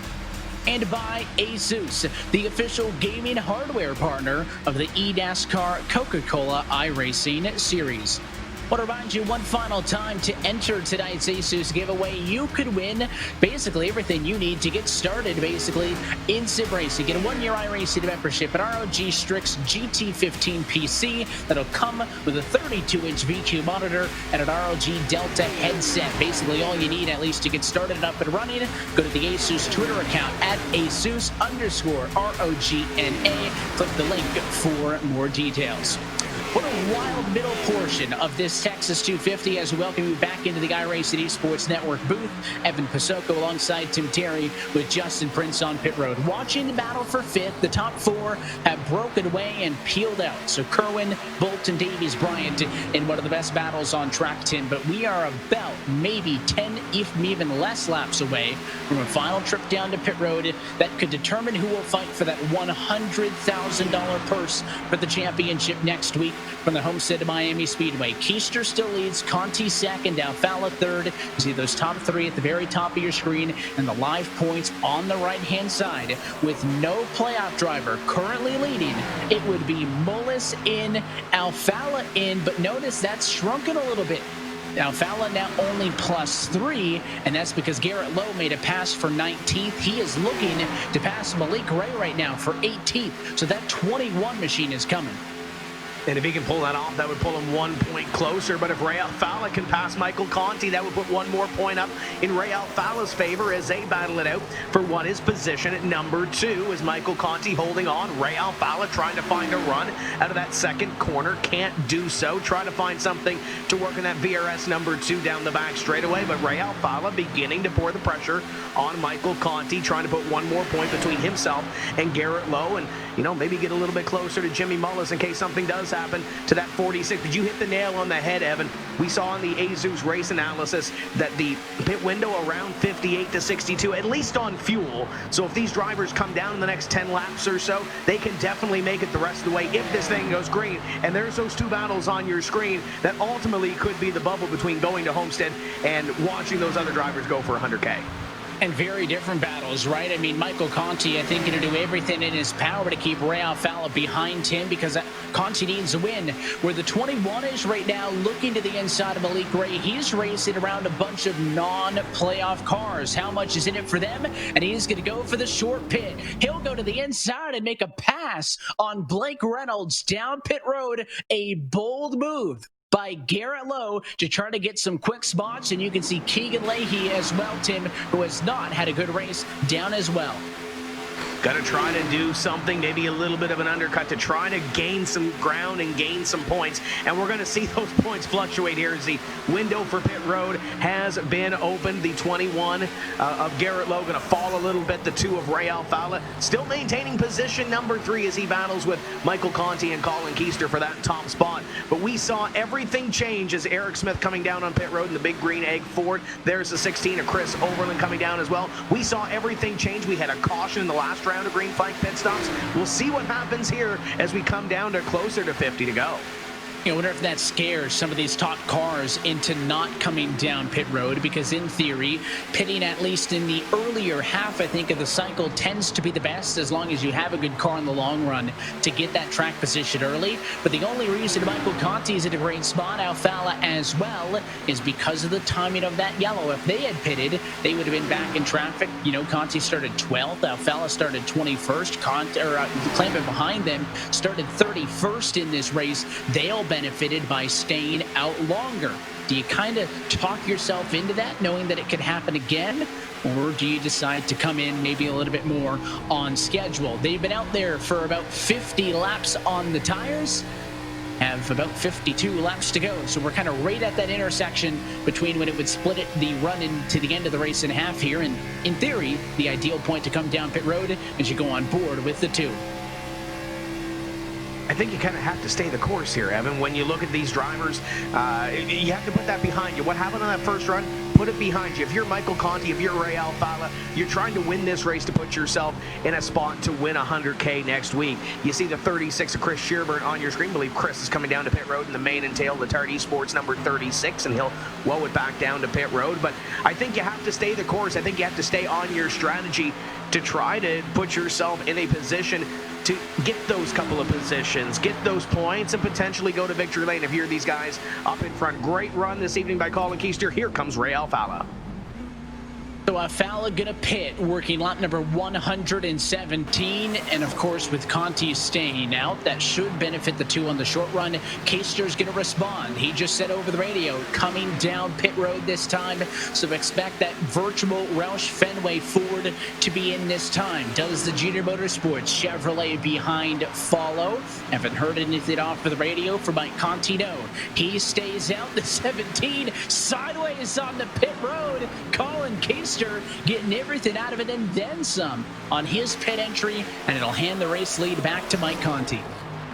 And we saw Conti and Clampett go a little bit longer than everybody else on that last run, and it paid off in a caution flag late in that first run. But right now it's the 8, the 99 leading this field down into corner number 3, and we'll see when these drivers decide to come down onto pit road. The WR1 Sim Chassis number 8 will stay north of pit entrance. He will complete this lap on the racetrack with 48 laps to go. There's a second look at Keister, all kinds of out of shape. It's a high-speed pit road entry here at the virtual Texas Motor Speedway to get things down to 45 miles an hour. But the big thing there was I think he got onto the brakes on the transition from that 24 degrees of banking on the flat, and that's really kind of what messed him up. More drivers on the radio saying that they'll be down pit road. For the moment, though, Conti holds, Clampett holds. Remember, those drivers are roommates up at the front of the field. Casey Kerwin is in from 3rd. Bolin, your pole sitter, from 4th with Nathan Lyon. And there's the 10 car also of Justin Bolton. You saw it with Justin Bolton there. You have to be aggressive coming onto pit road, but you can't overstep that boundary like we saw with Colin Keister. Maybe a little bit too aggressive, maybe lost a little bit more time than he wanted to coming down into pit road. You ride on board with Logan Clampett. We'll see if those two come down pit road this time by, or if they motor past the pit entrance. Looks like they're coming. Here come your top 2. They clearly had a plan. They both come in together, bit of a lockup from Clampett, but they stay off of each other, and they will be down pit road for their final service on the night. They'll get fresh tires once more, and remember, they had a tire advantage for that entire run. That's why you saw those top four pull away, because remember, everybody else had to not pit on the last cycle just to be able to get their lap back. So that's why they were able to get the track position.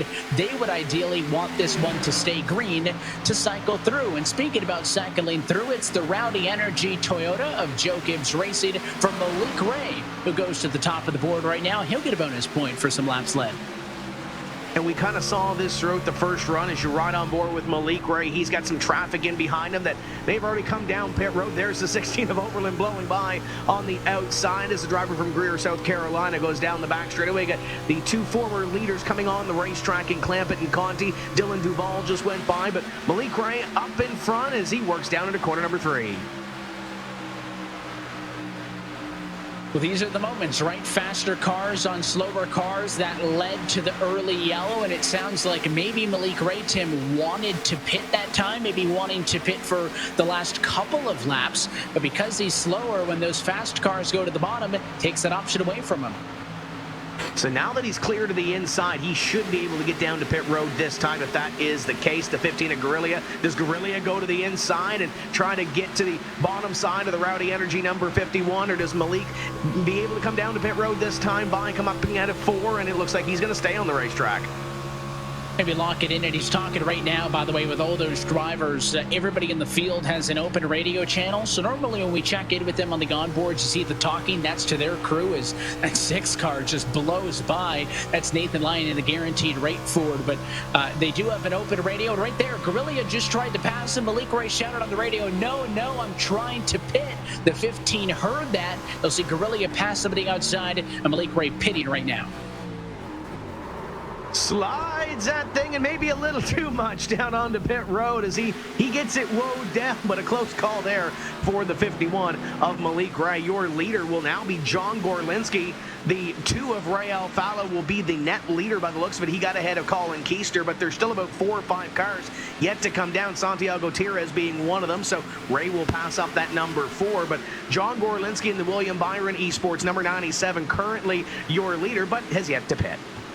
And Nick Ottinger, also somebody who is yet to pit. Remember, he was in that battle for the lead the whole run, but he was a lapped car. So he's going to run this thing till it's on fumes, hoping to catch a yellow to get his lead lap status back after he got stuck off of the lead lap on that cycle of pit stops and the yellow flag that happened on the last time we went through a green flag cycle. But the 4 car of Tires is down pit road. John Gorlinski is in. We are waiting on just Brian Schoenberg to pit, and it will make this the battle for the race lead. Ray Alfala looking for a win to get back to a championship for Finale as he hopes to turn 4-time into 5-time, and standing in between him and that right now is Colin Keister trying to play spoiler. Look at the advantage these 2 cars have over the rest of the field. It's about 2+ seconds to Michael Conti right now in 4th.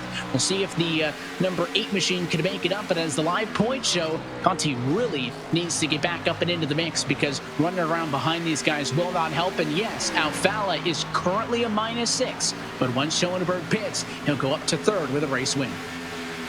And then that gap for 3rd and 4th will fall to 4th and 5th, and it'll be a 2-point gap. So this is going to be entertaining. Brian Schoenberg, though, staying on the racetrack, using all he has, but Colin Keister going to the outside, battle for the lead, and this is going to change things as well. The 5th, 3rd bank Ford, looking at the VRS Chevy side by side. For one is position number 2nd, but this will be the net lead as they come off of corner number 2. Easter's got a lot fresher tires, and it looks like it's going to make the difference on the outside, down the back straightaway. Now off into 3 as they keep them full throttle at 175 miles an hour. Center of the quarter, on board with Michael Conti, lurking from position 4 as Alfala keeps Keister on his door. This is a great look as they go down into corner number 1, and Michael Conti reeling in those 2 in front of him. They're going side by side. He's gaining all the time. Look at the run he gets off of corner number 2. Where is he going to put it down the back straightaway? And it's not just Conti. He also has Logan Clampett in tow, also on fresh rubber. I mentioned Keister had 1 lap better tires than Ray Alfala. Conti and Clampett got 3 lap better tires than the 17. But right now, there's nowhere for these drivers to go as they fight side by side for the lead. Conti going to be patient, not yet willing to force a 3 wide. Now to the inside in 2. Here we go. Side by side for second. Keister to the race lead, and Conti gonna fight his way through to get to second. He'll bring a friend along with him, and Logan Clampett, the Valvoline number 99, goes to the inside. He'll pick up that spot on Ray Alfala. Alfala falls to 4th in this train. Brian Schoenberg continues to lead, but he's about to be gobbled up by the leader. This battle is about 4 seconds behind Brian Schoenberg, who continues to stay out in front of this field. And look at Michael Conti. What a run at a 2. To the inside he goes in the 17. Smooth as glass to the inside. Exactly what they wanted by staying out a little bit longer. He's got the best tires. Brian Schoenberg will pit from the race lead, and it is the WR1 Sim Chassis Chevy of Michael Conti, new race leader with 35 laps to go at Texas. That puts him in as we ride on board.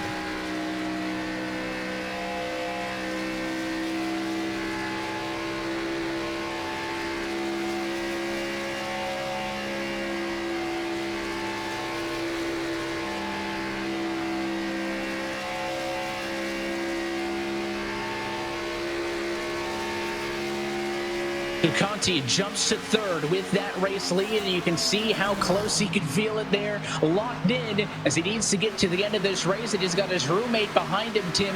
Logan Dare put the move on him. You got to think that that's a friendly face behind in 2nd. And with that switch, you can see Ray Alfala, who was just points behind Garrett Lowe, is now way back to 6th, minus 15. And Garrett Lowe also trailing Jimmy Mullis by 11. If it holds, Conti plays spoiler, Mullis hangs on. Remember, into this race, Luza was the driver on the bubble. You can see his damage has him out of the race at 8th, and honestly, I've been shocked by how much of a non-factor the 32 of Keegan Leahy has been tonight. 5th on the grid, Tim, had speed, but it got off on the wrong strategy foot from the get-go and has not been able to get out of it. And you look at those 2 that are on the bubble, or one side or the other. Jimmy Mullis right now currently in position number 14. You got Garrett Lowe ahead of him in position number 13. So they're running pretty close to each other right now, but there's still a few laps to go in this one. 32 laps to go. You remember back to Kansas last week where everything kind of went sideways in the late laps of that one? I'm sure Michael Conti, Logan Clampett, and these drivers up in front kind of have that in the back of their mind as they work down into corner number 3, JP. Mike Conti back up at the front, fixed his straight line speed issues with some pit stop adjustments. He had been struggling with that previously on the last run. In regards to Ray Alfala, however, the team had been assuring him to do his thing and fight him hard there. However, now he feels with that move up the front, for obvious reasons, that is going to screw them, quote unquote. They are not happy on the radio, of course. They are dropped to 4th position and falling back even more by a 10th or 2 a lap. And again, it got him the track position. Initially, Tim, he cycled out past the 17, past everybody else. But again, getting himself onto the fresh rubber sooner helped, but then it put him immediately on the old tires, right? Everybody else had an advantage. They reeled him in, and there is no way Ray Alfala is just going to find something being slightly on the back foot and just all of a sudden catch these guys. He's falling currently 1.4 seconds off of the top spot. He is not getting anything else. He needs a yellow or issues with Mullis and Lowe ahead of him in the points, because Garrett Lowe, if you remember, also went for that undercut strategy, pitted way early. He went from about 20th to 13th. So he did a really good job. But what's hurting that is, of course, Conti leading, because that puts the 21 below the cut line. It's a game of strategy. But you had a green flag run to pick your poison. Thinking now you got to lay in the bed that you made for yourself. We are 28 laps away for the end this time by. Yeah, if you're Ray Alfala, you can't bank on those top two getting together. They are roommates. I'm sure there'd be more complications rather than just being getting together on the racetrack. If you're Ray Alfala, you kind of have to lean on potentially a late race caution, things getting wild like they did at Kansas, or having an issue with the 46 of Jimmy Mullis and the 21 of Garrett Lowe, who currently run 13th and 14th respectively right now in the middle of the pack. There are still some pretty good packs throughout this field, so anything can happen as we work through the final 28, make it 27 laps to go this time by. From Texas, it's about to get large as they come by this time. Michael Conti continues to lead. And we talk about the interesting dynamic. Remember, the playoff cars, or the non-playoff drivers with those white windshield banners, that's what you're seeing on Logan Clampett's car in second. The playoff cars, same parts of the car, but red signify that they're a part of those playoff 8. And we talk about, if you're a playoff driver, you have a lot more on the line. You want those non-playoff cars to give you a bit of space. Tim, listen, I know Logan Clampett wants to win a race, but I don't know how bad he wants to win this race, chasing down not only a friend but roommate in Michael Conti. I mean, these guys could be talking to each other right now in the room. They're in control of this race. Brian Schoenberg's about to pass them. Don't worry, this is not for position. Remember, Schoenberg stayed out the longest, so he's got better tires than anybody else. What a move as he slices and dices to the inside to unlap himself. But if I'm Michael Conti, I am just hoping that my spotter continues to count me down and we see no flags of any sort, because I like where I sit right now. If you're Michael Conti, you have a ton on the line, Evan. You're trying to race for $100,000. If you're Logan Clampett, you're 9th in the points. You're locked into the series for next year. Yes, you're trying to maintain position. Caution is out on the speedway. We talked about things getting wild. That's going to change things. Here we go with a caution at 25 laps to go. And I saw some sort of smoke on the front straightaway. Maybe Chris Shearburn. There's the 16 to Chris Overland involved as well. So something happened. And Tim, you can't put this one on me because I didn't say Conti didn't want a yellow. I just kept it general. I said no flags. I did my best to avoid the jinx.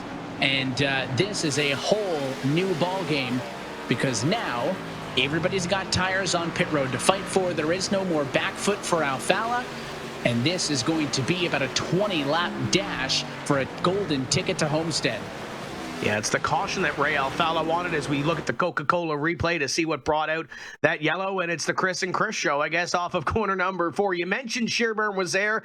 Overland smacks the wall off of turn 4, down into the 36 of Shearburn. Nowhere to go. They'll go spinning through the turf in the infield, and that will draw the caution flag. The spin, or the right spin number 16, going to have a little bit of damage, and here they all come. I'm intrigued to see if anybody out back, Evan, decides to stay out and try to play the game, maybe get a couple of cautions at the end, but for the most part, most of these drivers are coming down. And you need to make sure you execute on pit road. The call likely to be the same for most. They've only been out there for about mid-20s to low 30s on lap times, but we saw how important the difference was, even just a 15-lap difference early. So I'm not sure how many, if any, drivers decide to try a two-tire maybe in the middle of the field here, but obviously the call up front is going to be for 4 and a pass for the race lead on pit road. The 99 of Clampett side by side, and now Conti, you'll let him go, so the 8-car leads. There's maybe a little bit of strategy to that coming down off of pit road, but Michael Conti will go to the lead. Logan Clampett, lightning quick stop in the Burton Kligerman Esports number 99, but still going to be alongside that number 8 by the looks of it. I think all of these cars that are out here on the racetrack right now are laps down, Evan, so they are staying out, or at least trying to get a wave around.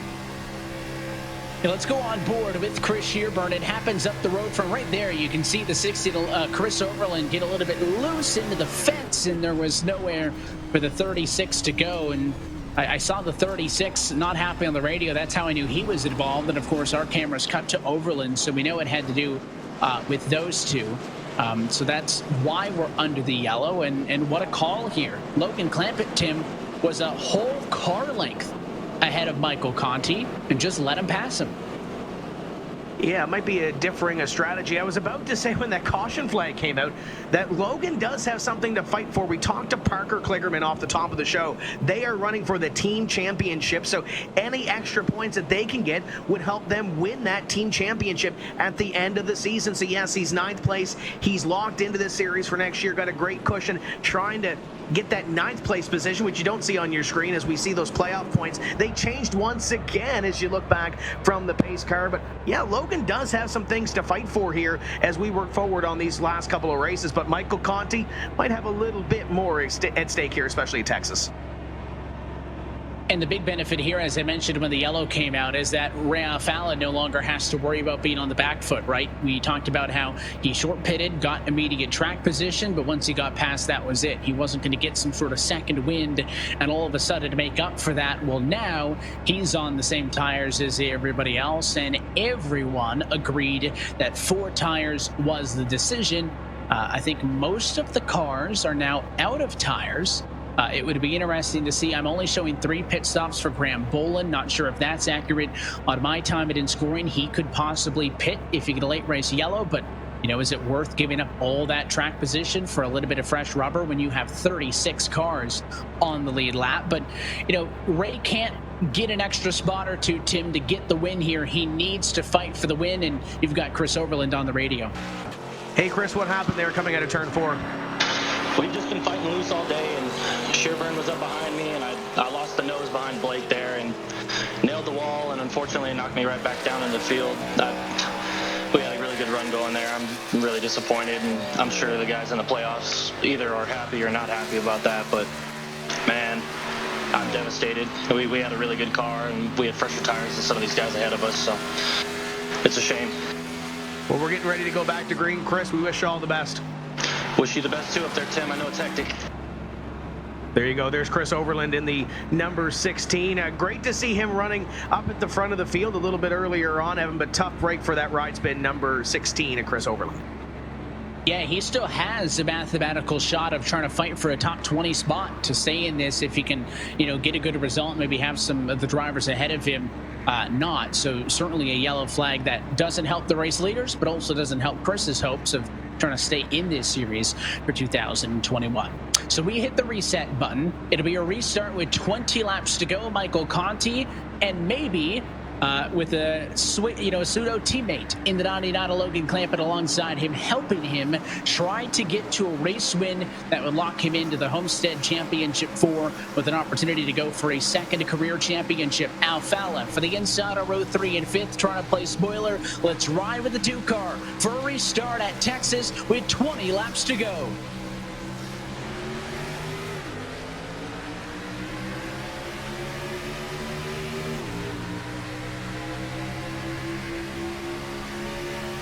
And a slow restart for the 2 of Alfala on the inside. Those top 4 are going to pull away. You're on board with Conti, on board with Alfala as the 8 car holds the lead for the moment. He stays all the way on the bottom. They all go down to the inside, trying to protect that low line, and any move down into corner number 3. Ray Alfala didn't get going. It's a mess in behind him. Brad Davies, Nathan Lyon side by side. You can see it off the deck lid of the 8. And again, we think the 99 is not going to try to undercut the 8 here. So you have to think, if I'm Colin Keister trying to play spoiler, if I'm Casey Kerwin, if I'm Graham Boland, that I need to get around a handful of cars. But look at the 3 wide. This is getting ugly for Ray Alfala. He falls back 3 wide. I talked about some quiet cars. Keegan Leahy into the top 10 on the outside there. You can see he is still minus 24, so he needs a lot more. Trying to fight for the race win, but both he and Mullis have entered the top 10. Alfala falls all the way to P11. But Jimmy Mullis is in this path. One small little mistake from the 46 car could send that point upside down. Caution is out. A lot of smoke on the back straightaway. That's the 41 of Dylan Duvall, who is slow, and I believe that was the car who went around. And I heard an apology from Malik Ray, but I don't think it was for what caused the yellow, unless there was quite a major checkup, and that may have been what happened. But I heard Malik Ray apologize. Instantly, the yellow came out, and we saw that shot of Dylan Duvall slow in the back, and we'll slow him down and do it again. And we'll take a look at the replay. Dylan, one of those drivers fighting for the top 20 in points. And in the middle of this mess, that's the 5 of Busa in behind him. Got a little sideways down into corner number 1. But still in the middle of this, there's Malik Ray up there. It gets a little bit hectic, and Dylan Duval looks like he may have had a little contact from behind. Yeah, and it looked like that it did kind of stem from Malik Ray, maybe a little bit close on the door of the 37, checked everybody up, and I think Duval was sideways getting into the back of Shearburn, then got finished off by Busa, who kind of got run through by Alex McCollum. Tim, on these restarts, I mean, everybody's going to protect the inside. We know that, and when you got 6 cars all bumper to bumper, and, you know, one of them loses a bit of speed, there's not much really they can do from there. Yeah, let's see if we can't dial up Logan Clamp, currently running in position number 2. Logan, want to ask you about that move on pit road. Was that calculated to get Mike back up front? I mean, I'm not going to answer really yes or no to that one. I mean, it's pretty obvious. Obviously, I'm not going to be super aggressive here. I'm going to just hold my line, defend, and defending, meaning defending, not blocking. There's a big difference, and I know most people out there don't know the difference. But obviously, gonna try my best to stay P2 here and see what happens. I suppose. But we definitely didn't want that last caution when. I mean, we pretty much had it locked up. That was going to be a very, very special moment for the both of us. So definitely have another level of respect towards Michael here, especially being roommates with him. I've gotten to know him very personally and stuff. So obviously want him to get the win here, and we'll see what happens. Well, we wish all the best the rest of the way. Go close this out. Thank you, Tim. That's Logan Clamp at the Valvoline, number 99, currently running in second, Evan. And we'll also see if we can dial up the driver of the number 23 machine. That's Casey Kerwin. And Casey, I know there's a lot on the line for you here, not as much as the cars around you maybe in the battle for the championship, but you're hoping to get a good run in that Denny Hamlin Racing Toyota to maintain your advantage over that P20 bubble. What are you thinking? Hopefully just everyone up front can be civil. We're on a good spot.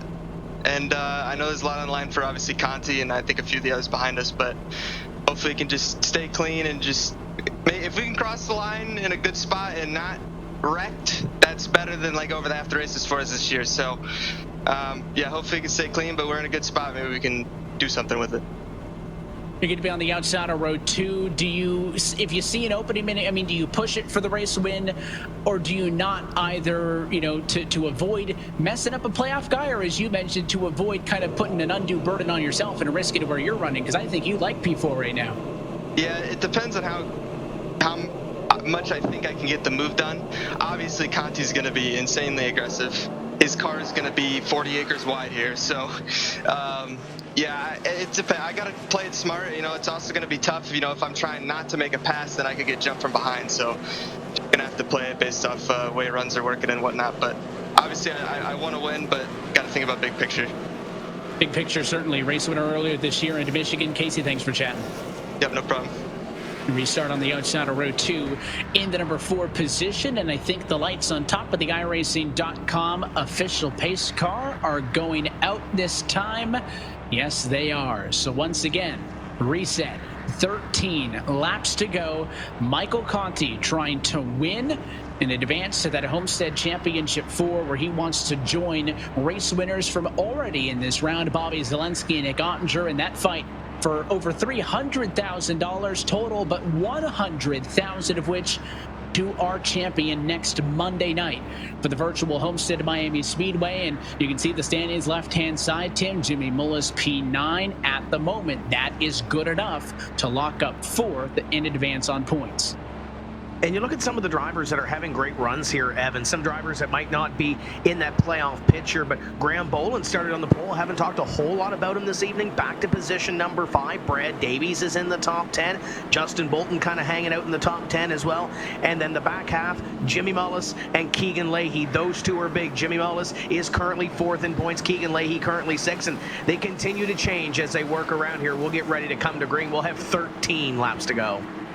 And if Conti drops out of the race lead, he goes all the way down to the bottom. Then the fight would be Mullis moving up, and watch about a 6-point difference between Garrett Lowe and Keegan Leahy, 5-6. That would be the battle for the transfer should the 8 car not be able to get the job done. Pace car down and in, 13 laps to go from Texas. Conti looking for the race win.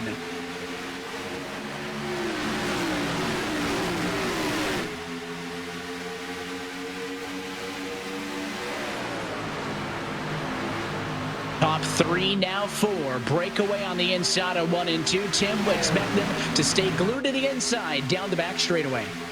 Look at them all fighting for the inside. A couple of drivers go to the outside to try to make it happen, Evan, but couldn't make it happen in about position number 5 or 6 or so. First one out of the line, I believe, is Keegan Leahy back there trying to make that outside line work. Michael Conti, Logan Clampett, top 2, glued to the inside. And here comes Brad Davies, teammate to the race leader. Could there be more help coming for race leader Michael Conti? But Kiesener going to slide up high. He'll shut the door, maintain a battle for 3rd. Down the back straightaway, now back to the inside, and a caution flag. We are wrecking behind your race leaders. We'll see if it's a big mess. The leaders will slow. Another yellow late in this race. And I think it may have involved Eric J. Smith, who was slow on the inside of 3 and 4. Yeah, I think Eric Smith was one of those ones that hit the inside wall just off that speed shot that we saw going down the back straightaway. But we'll see what happened in the Coca-Cola replay. But the big green egg, number 9, might have some work to do, and not a whole lot of laps to do here late. And I don't know if these yellows, Tim, honestly are good or bad for Conti, because he's always going to have that top spot as we take a look at the replay here. But I wonder if just giving an opportunity to mess up in a restart hurts him or not. Let's watch this. Michael Guerrilla, bottom of the racetrack at the 15 in the number 15 machine for Jimmy Resports, and that is his teammate. Big green egg Ford across the nose of that fistful of bourbon entry, and that, Tim, I think is the cardinal rule. Don't wreck your teammate, and not good communication between those two. Yeah, tough break for that number 9 car of Eric Smith as he goes for a spin late in this one. We'll come by this time and have 10 laps to go from the Texas Motor Speedway, so still plenty of opportunities here on a late race restart or 2, or maybe even more, as the 21 is on pit road. That's Garrett Lowe. He's one of your championship contenders, trying to get into that championship 4. Trying to dig deep here in these final couple laps. Try something different. Yeah, do whatever you can, right? I mean, try to find something, come down to the pit lane to get its service. I know I mentioned some guys like Boland, Lyon, Leahy have tires available. But again, I just don't think it says they've been on these tires for 13 laps, but again, half of those have been laps under yellow. I don't think a 6-lap advantage on tires is worth pitting and falling to 32nd or 33rd. So they maintain their track position. And I guess we should mention, Tim, now that we're at this point late in the race inside of 10 to go with the stop start that we've seen, that we do have overtime if necessary. It's not going to be a factor in strategy. Nobody is close on fuel or anything like that, but Conti needs to be prepared to do these restart motions at least a couple of more times.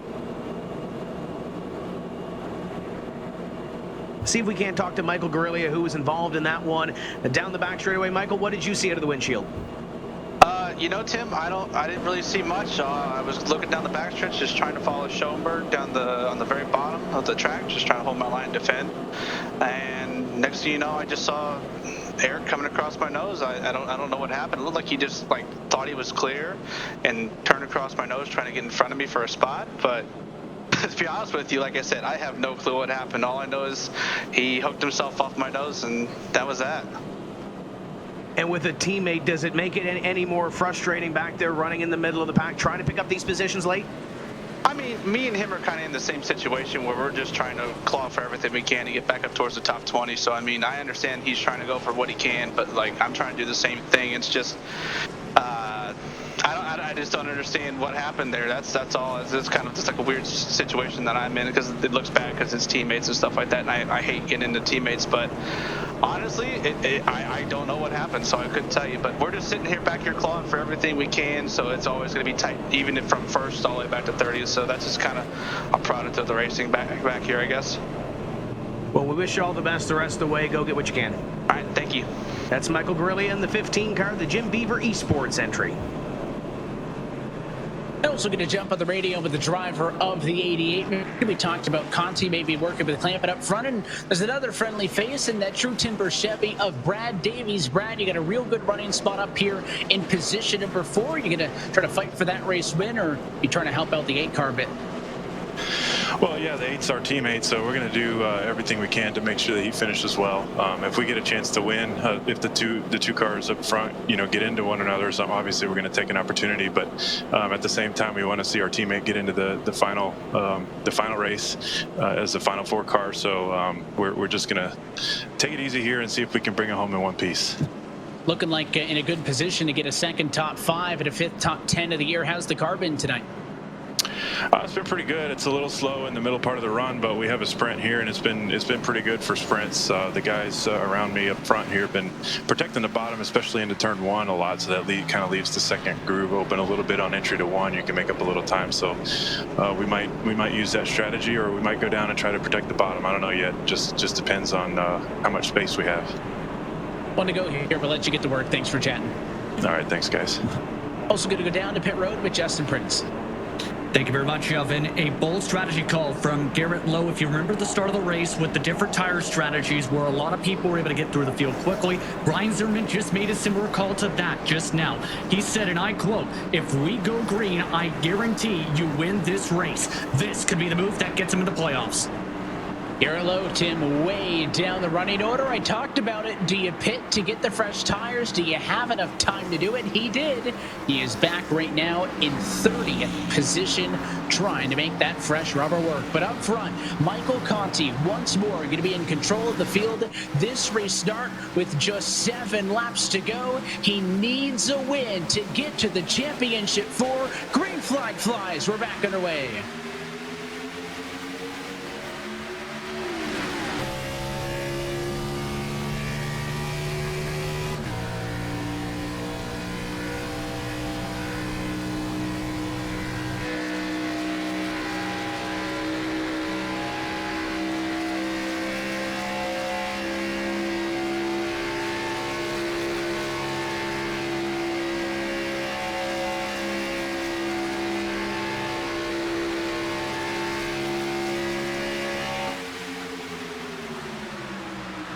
Here comes the challenge from behind. You can see him scanning the horizon, scanning the mirror probably as well, with the eyes darting around, trying to make sure he knows what's going on. He is trying to play defense. Coming to 5 to go. He'll go to the outside. It's clamp it to the very inside as Colin Keister desperately trying to find a hole. Here comes Bolin in a battle for 3rd. He's darting around with those eyes because Evan, that outside line is starting to form. Here comes Graham Boland to the outside. Boland looking to pull something out here big at the end. He's got the 99 of Logan clamping now to the inside. The 17 of Colin Keister there as well. Oh, it's going to get tight. Clampett got moved up. They're going to spin behind. Alfala's into the outside wall. It is a huge crash on the back straightaway involving several of your playoff hopefuls. Garrett Lowe also involved, but most critically, Michael Conti's wingman is taken out in a battle for 2nd, and he will be left defenseless for yet another restart. And it'll be a green-white checker finish to this one. But we mentioned earlier about pit strategy, turning this point situation and this playoff picture on its head. Well, it just got turned on its head one more time as the field will collect behind the iRacing pace car. And there's Ray Alfala. His championship hopes have been dashed.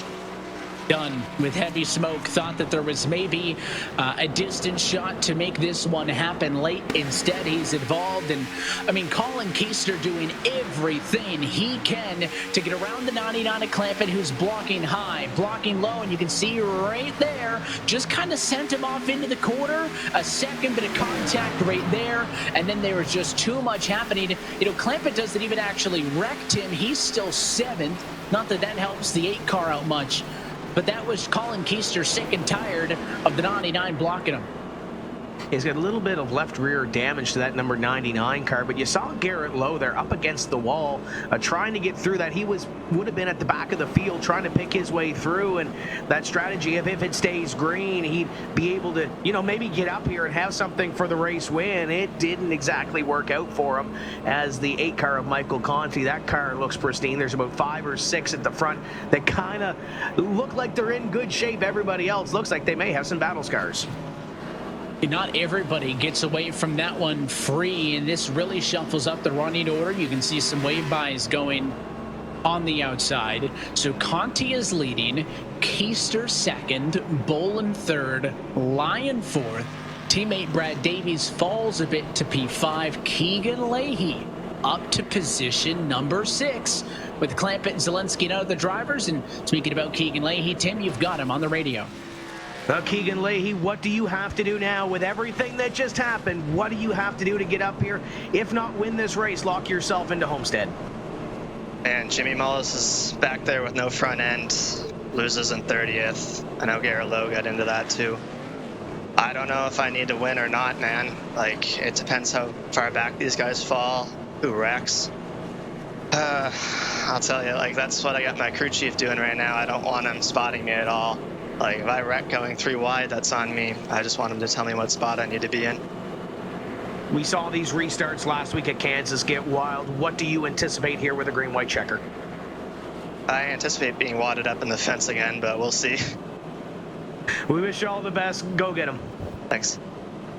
Well, there's Keegan Leahy, and he talked about the points, Evan. It's close. What does Keegan Leahy have to do? We'll find out here. Well, look at Mullis, bottom of your screen. No front end, no back end. He is likely to get absolutely eaten up on this restart and drop like a rock through the running order. So Mullis really stressed out here because the car got in the accident, but he didn't lose the spot. So he's really going to struggle. He's not the only one. I mean, there's guys like Bryant. There's guys like Challoner also without a front end.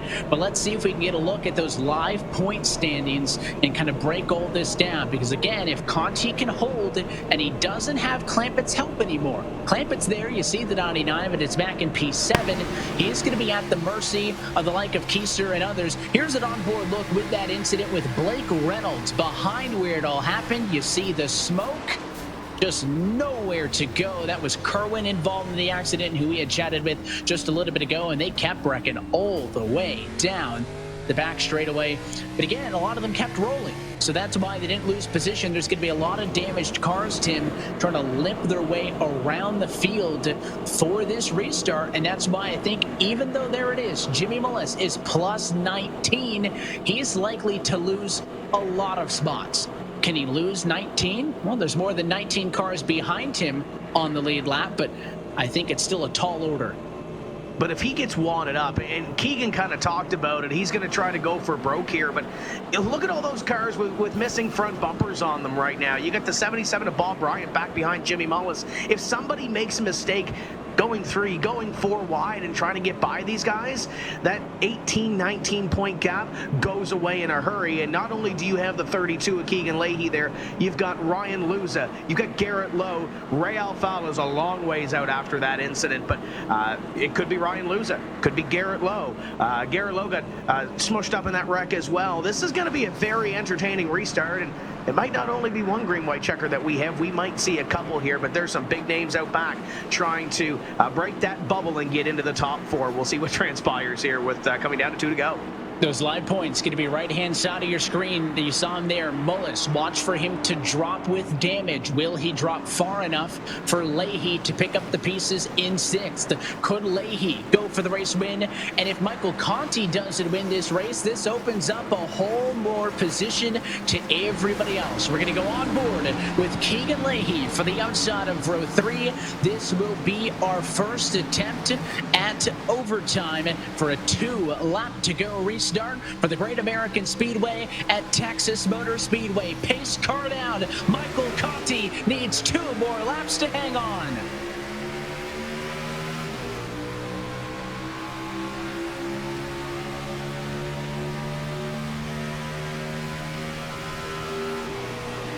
So far good for the 8 car up front, but here comes the challenge. Keister into second, Bullen on the inside, trying to fight for third. Where does the 17 go?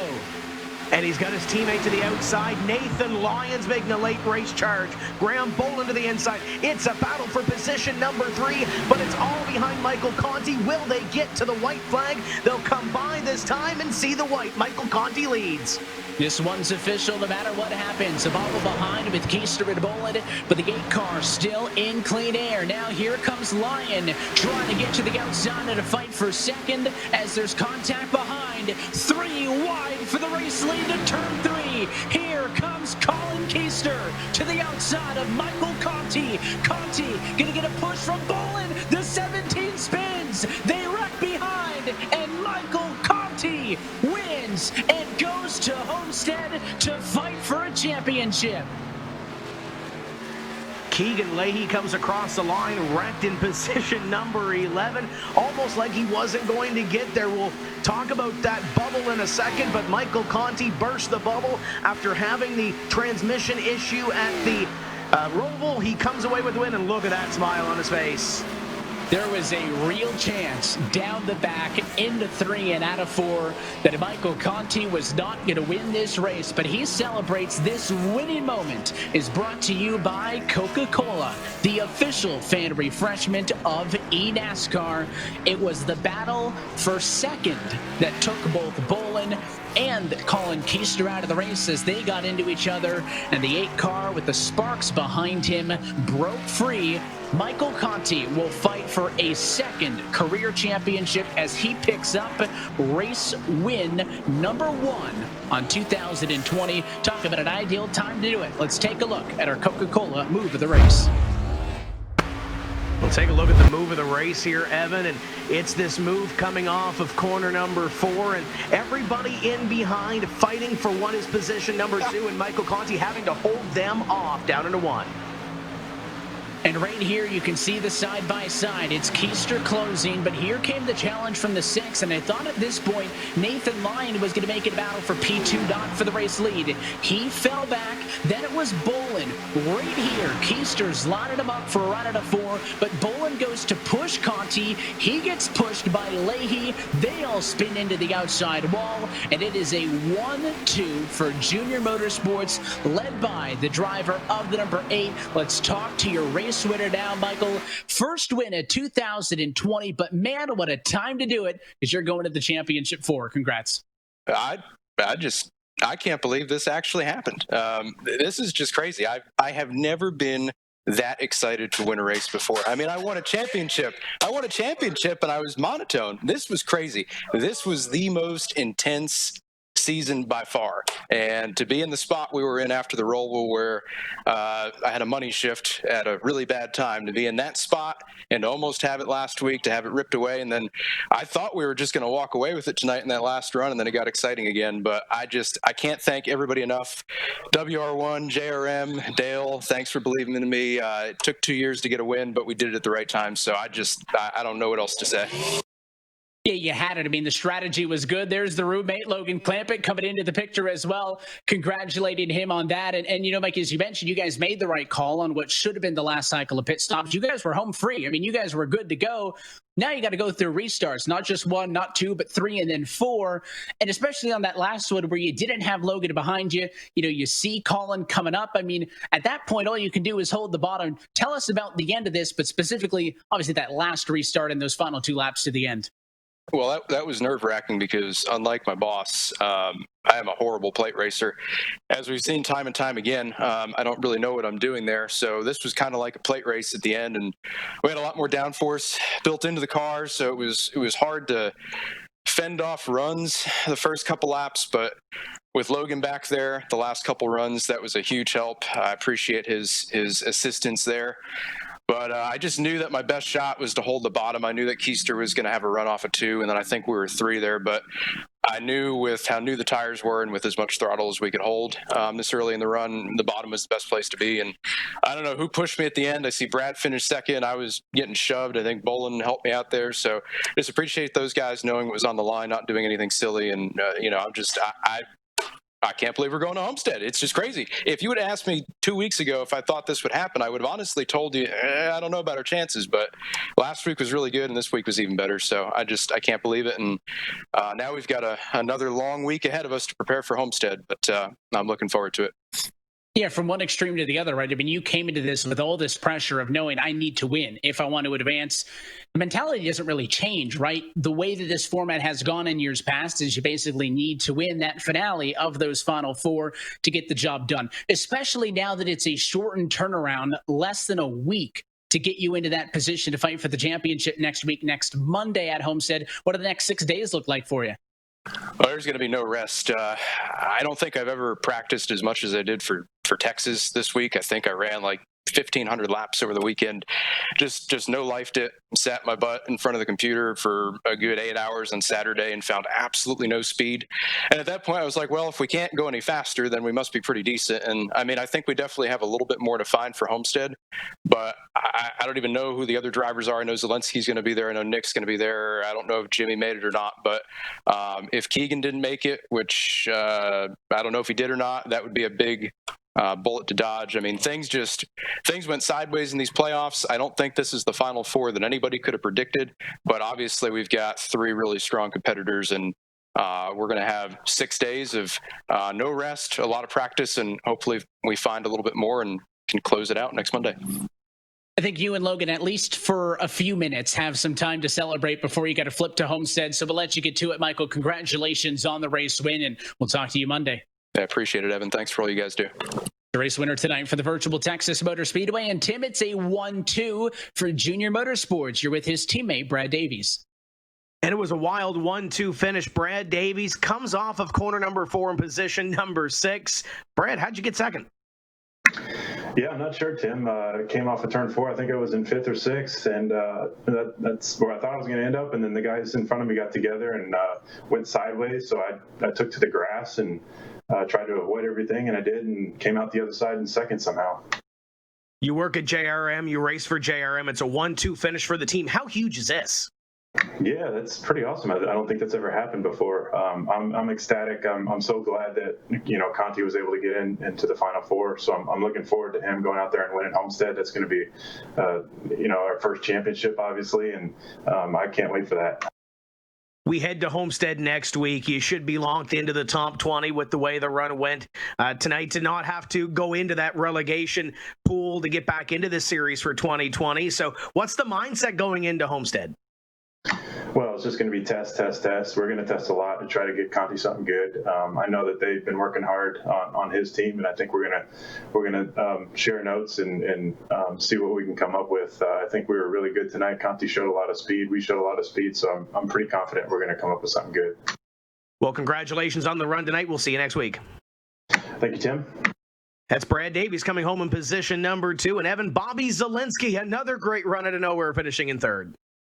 Yeah, somebody we really didn't talk much about tonight, but have talked a lot about in these postseason, is Bobby Zelensky. Bobby, a P3 tonight from the Texas Motor Speedway. I know that it didn't really mean much, but to be able to steal that one at the end must have been good. But before I ask you about your race, I'll ask you about the ability to not have to stress, like I'm sure Michael and all those other guys were. You kind of got to spectate it like everybody else did. Yeah, when that caution came out with like 20 to go, we were about 21st or 20th. I was just like, here we go. This is going to turn upside down on itself. But, Yeah, I wasn't really around most of the race because I made the bad call, like many of us, to not pit and save a set of tires the first stop, or lap 14 caution. And I got stuck in the outside, which is just hell here. And I fell all the way back to like 30th because it killed my tires as well. So I was just fighting the whole time from the back. But yeah, not super stressful, but I was still like in it to like just hope. I was feeling nervous for Keegan because we work together on setups and stuff, and I very much still, was working on Texas this week to help him with setup and stuff. And that was painful seeing him right there. He was going to make it in turn 4, and then they wrecked, and then he didn't make it, I'm pretty sure. So that was tough to see just as a friend thing. But now it's championship time on Monday, and we can't make a mistake like we did in the beginning of this race with strategy. That's for damn sure, because we got to go win that race. Yeah, it comes down to just one race, and we know that you've kind of had a couple of weeks of prep, right? So you already know what you're expecting going into that race at Homestead. I'll congratulate you on a P3 tonight, Bobby, but I'll let you get to work. Best of luck on Monday. We'll talk then. Yep, thanks. Real VRS champions of the teams. The VRS guys, Tim, you talking about team points and how Burton Clearwood Esports was up there. VRS, the only 2 drivers to get both their cars into the postseason. Well, that has them voted well in the team points as well. But that's a chat with your top 3. Thanks to those guys for talking with us. And let's take a look at your full race results. Playoff cars: Michael Conti with the race win, Bobby Zelensky 3rd, Nick Ottinger 7th. And look at those 2 William Byron Esports cars as well. Nick Ottinger having that momentum going into Homestead, already locked in, finishing in 7th. John Gorlinski there as well. And there's Keegan Leahy in 11th, though what might have been for that 32. And continuing on through, you see the rest of the results. And down here, Garrett Lowe, late race accident involved in this one. Ryan Luza also involved in an incident for position 25. Just abysmal ways, for those drivers. Nights to end. Jimmy Mullis was a playoff car. 31st is where he fell. Tim still waiting to see what the official number is. And Ray Alfala comes home in 35th. So let's take a look at the bracket. And it looks like that the race win to Conti going to put him in. And Ryan Luza currently showing unofficially as that 4th driver in. And Tim, it falls back on that damage to Jimmy Mullis was too much for him to overcome on that run to the end. He fell all the way down, as I mentioned, to 31st, and it appears that opened up the door enough for Ryan Luza. We talked off the top of the show that this race could be wild, and it ends up with a green-white checker finish. It ends up being wild at the end and turns that points picture on its head. But what a championship 4 we have going to Homestead. We saw last year where it came down to the final couple laps, final couple of feet to win the championship. With $100K on the line for the champion, some team championship standings, trying to get into this top 20 for next year. This one's going to be wild coming to Homestead. Yeah, $100,000 is a lot. I mean, you go back to the 4 championships that Ray Alfala won. He won $10,000 each. You can best that in one trip around. And don't forget, it will be Monday, November the 2nd, with an 8 o'clock p.m. Eastern time start.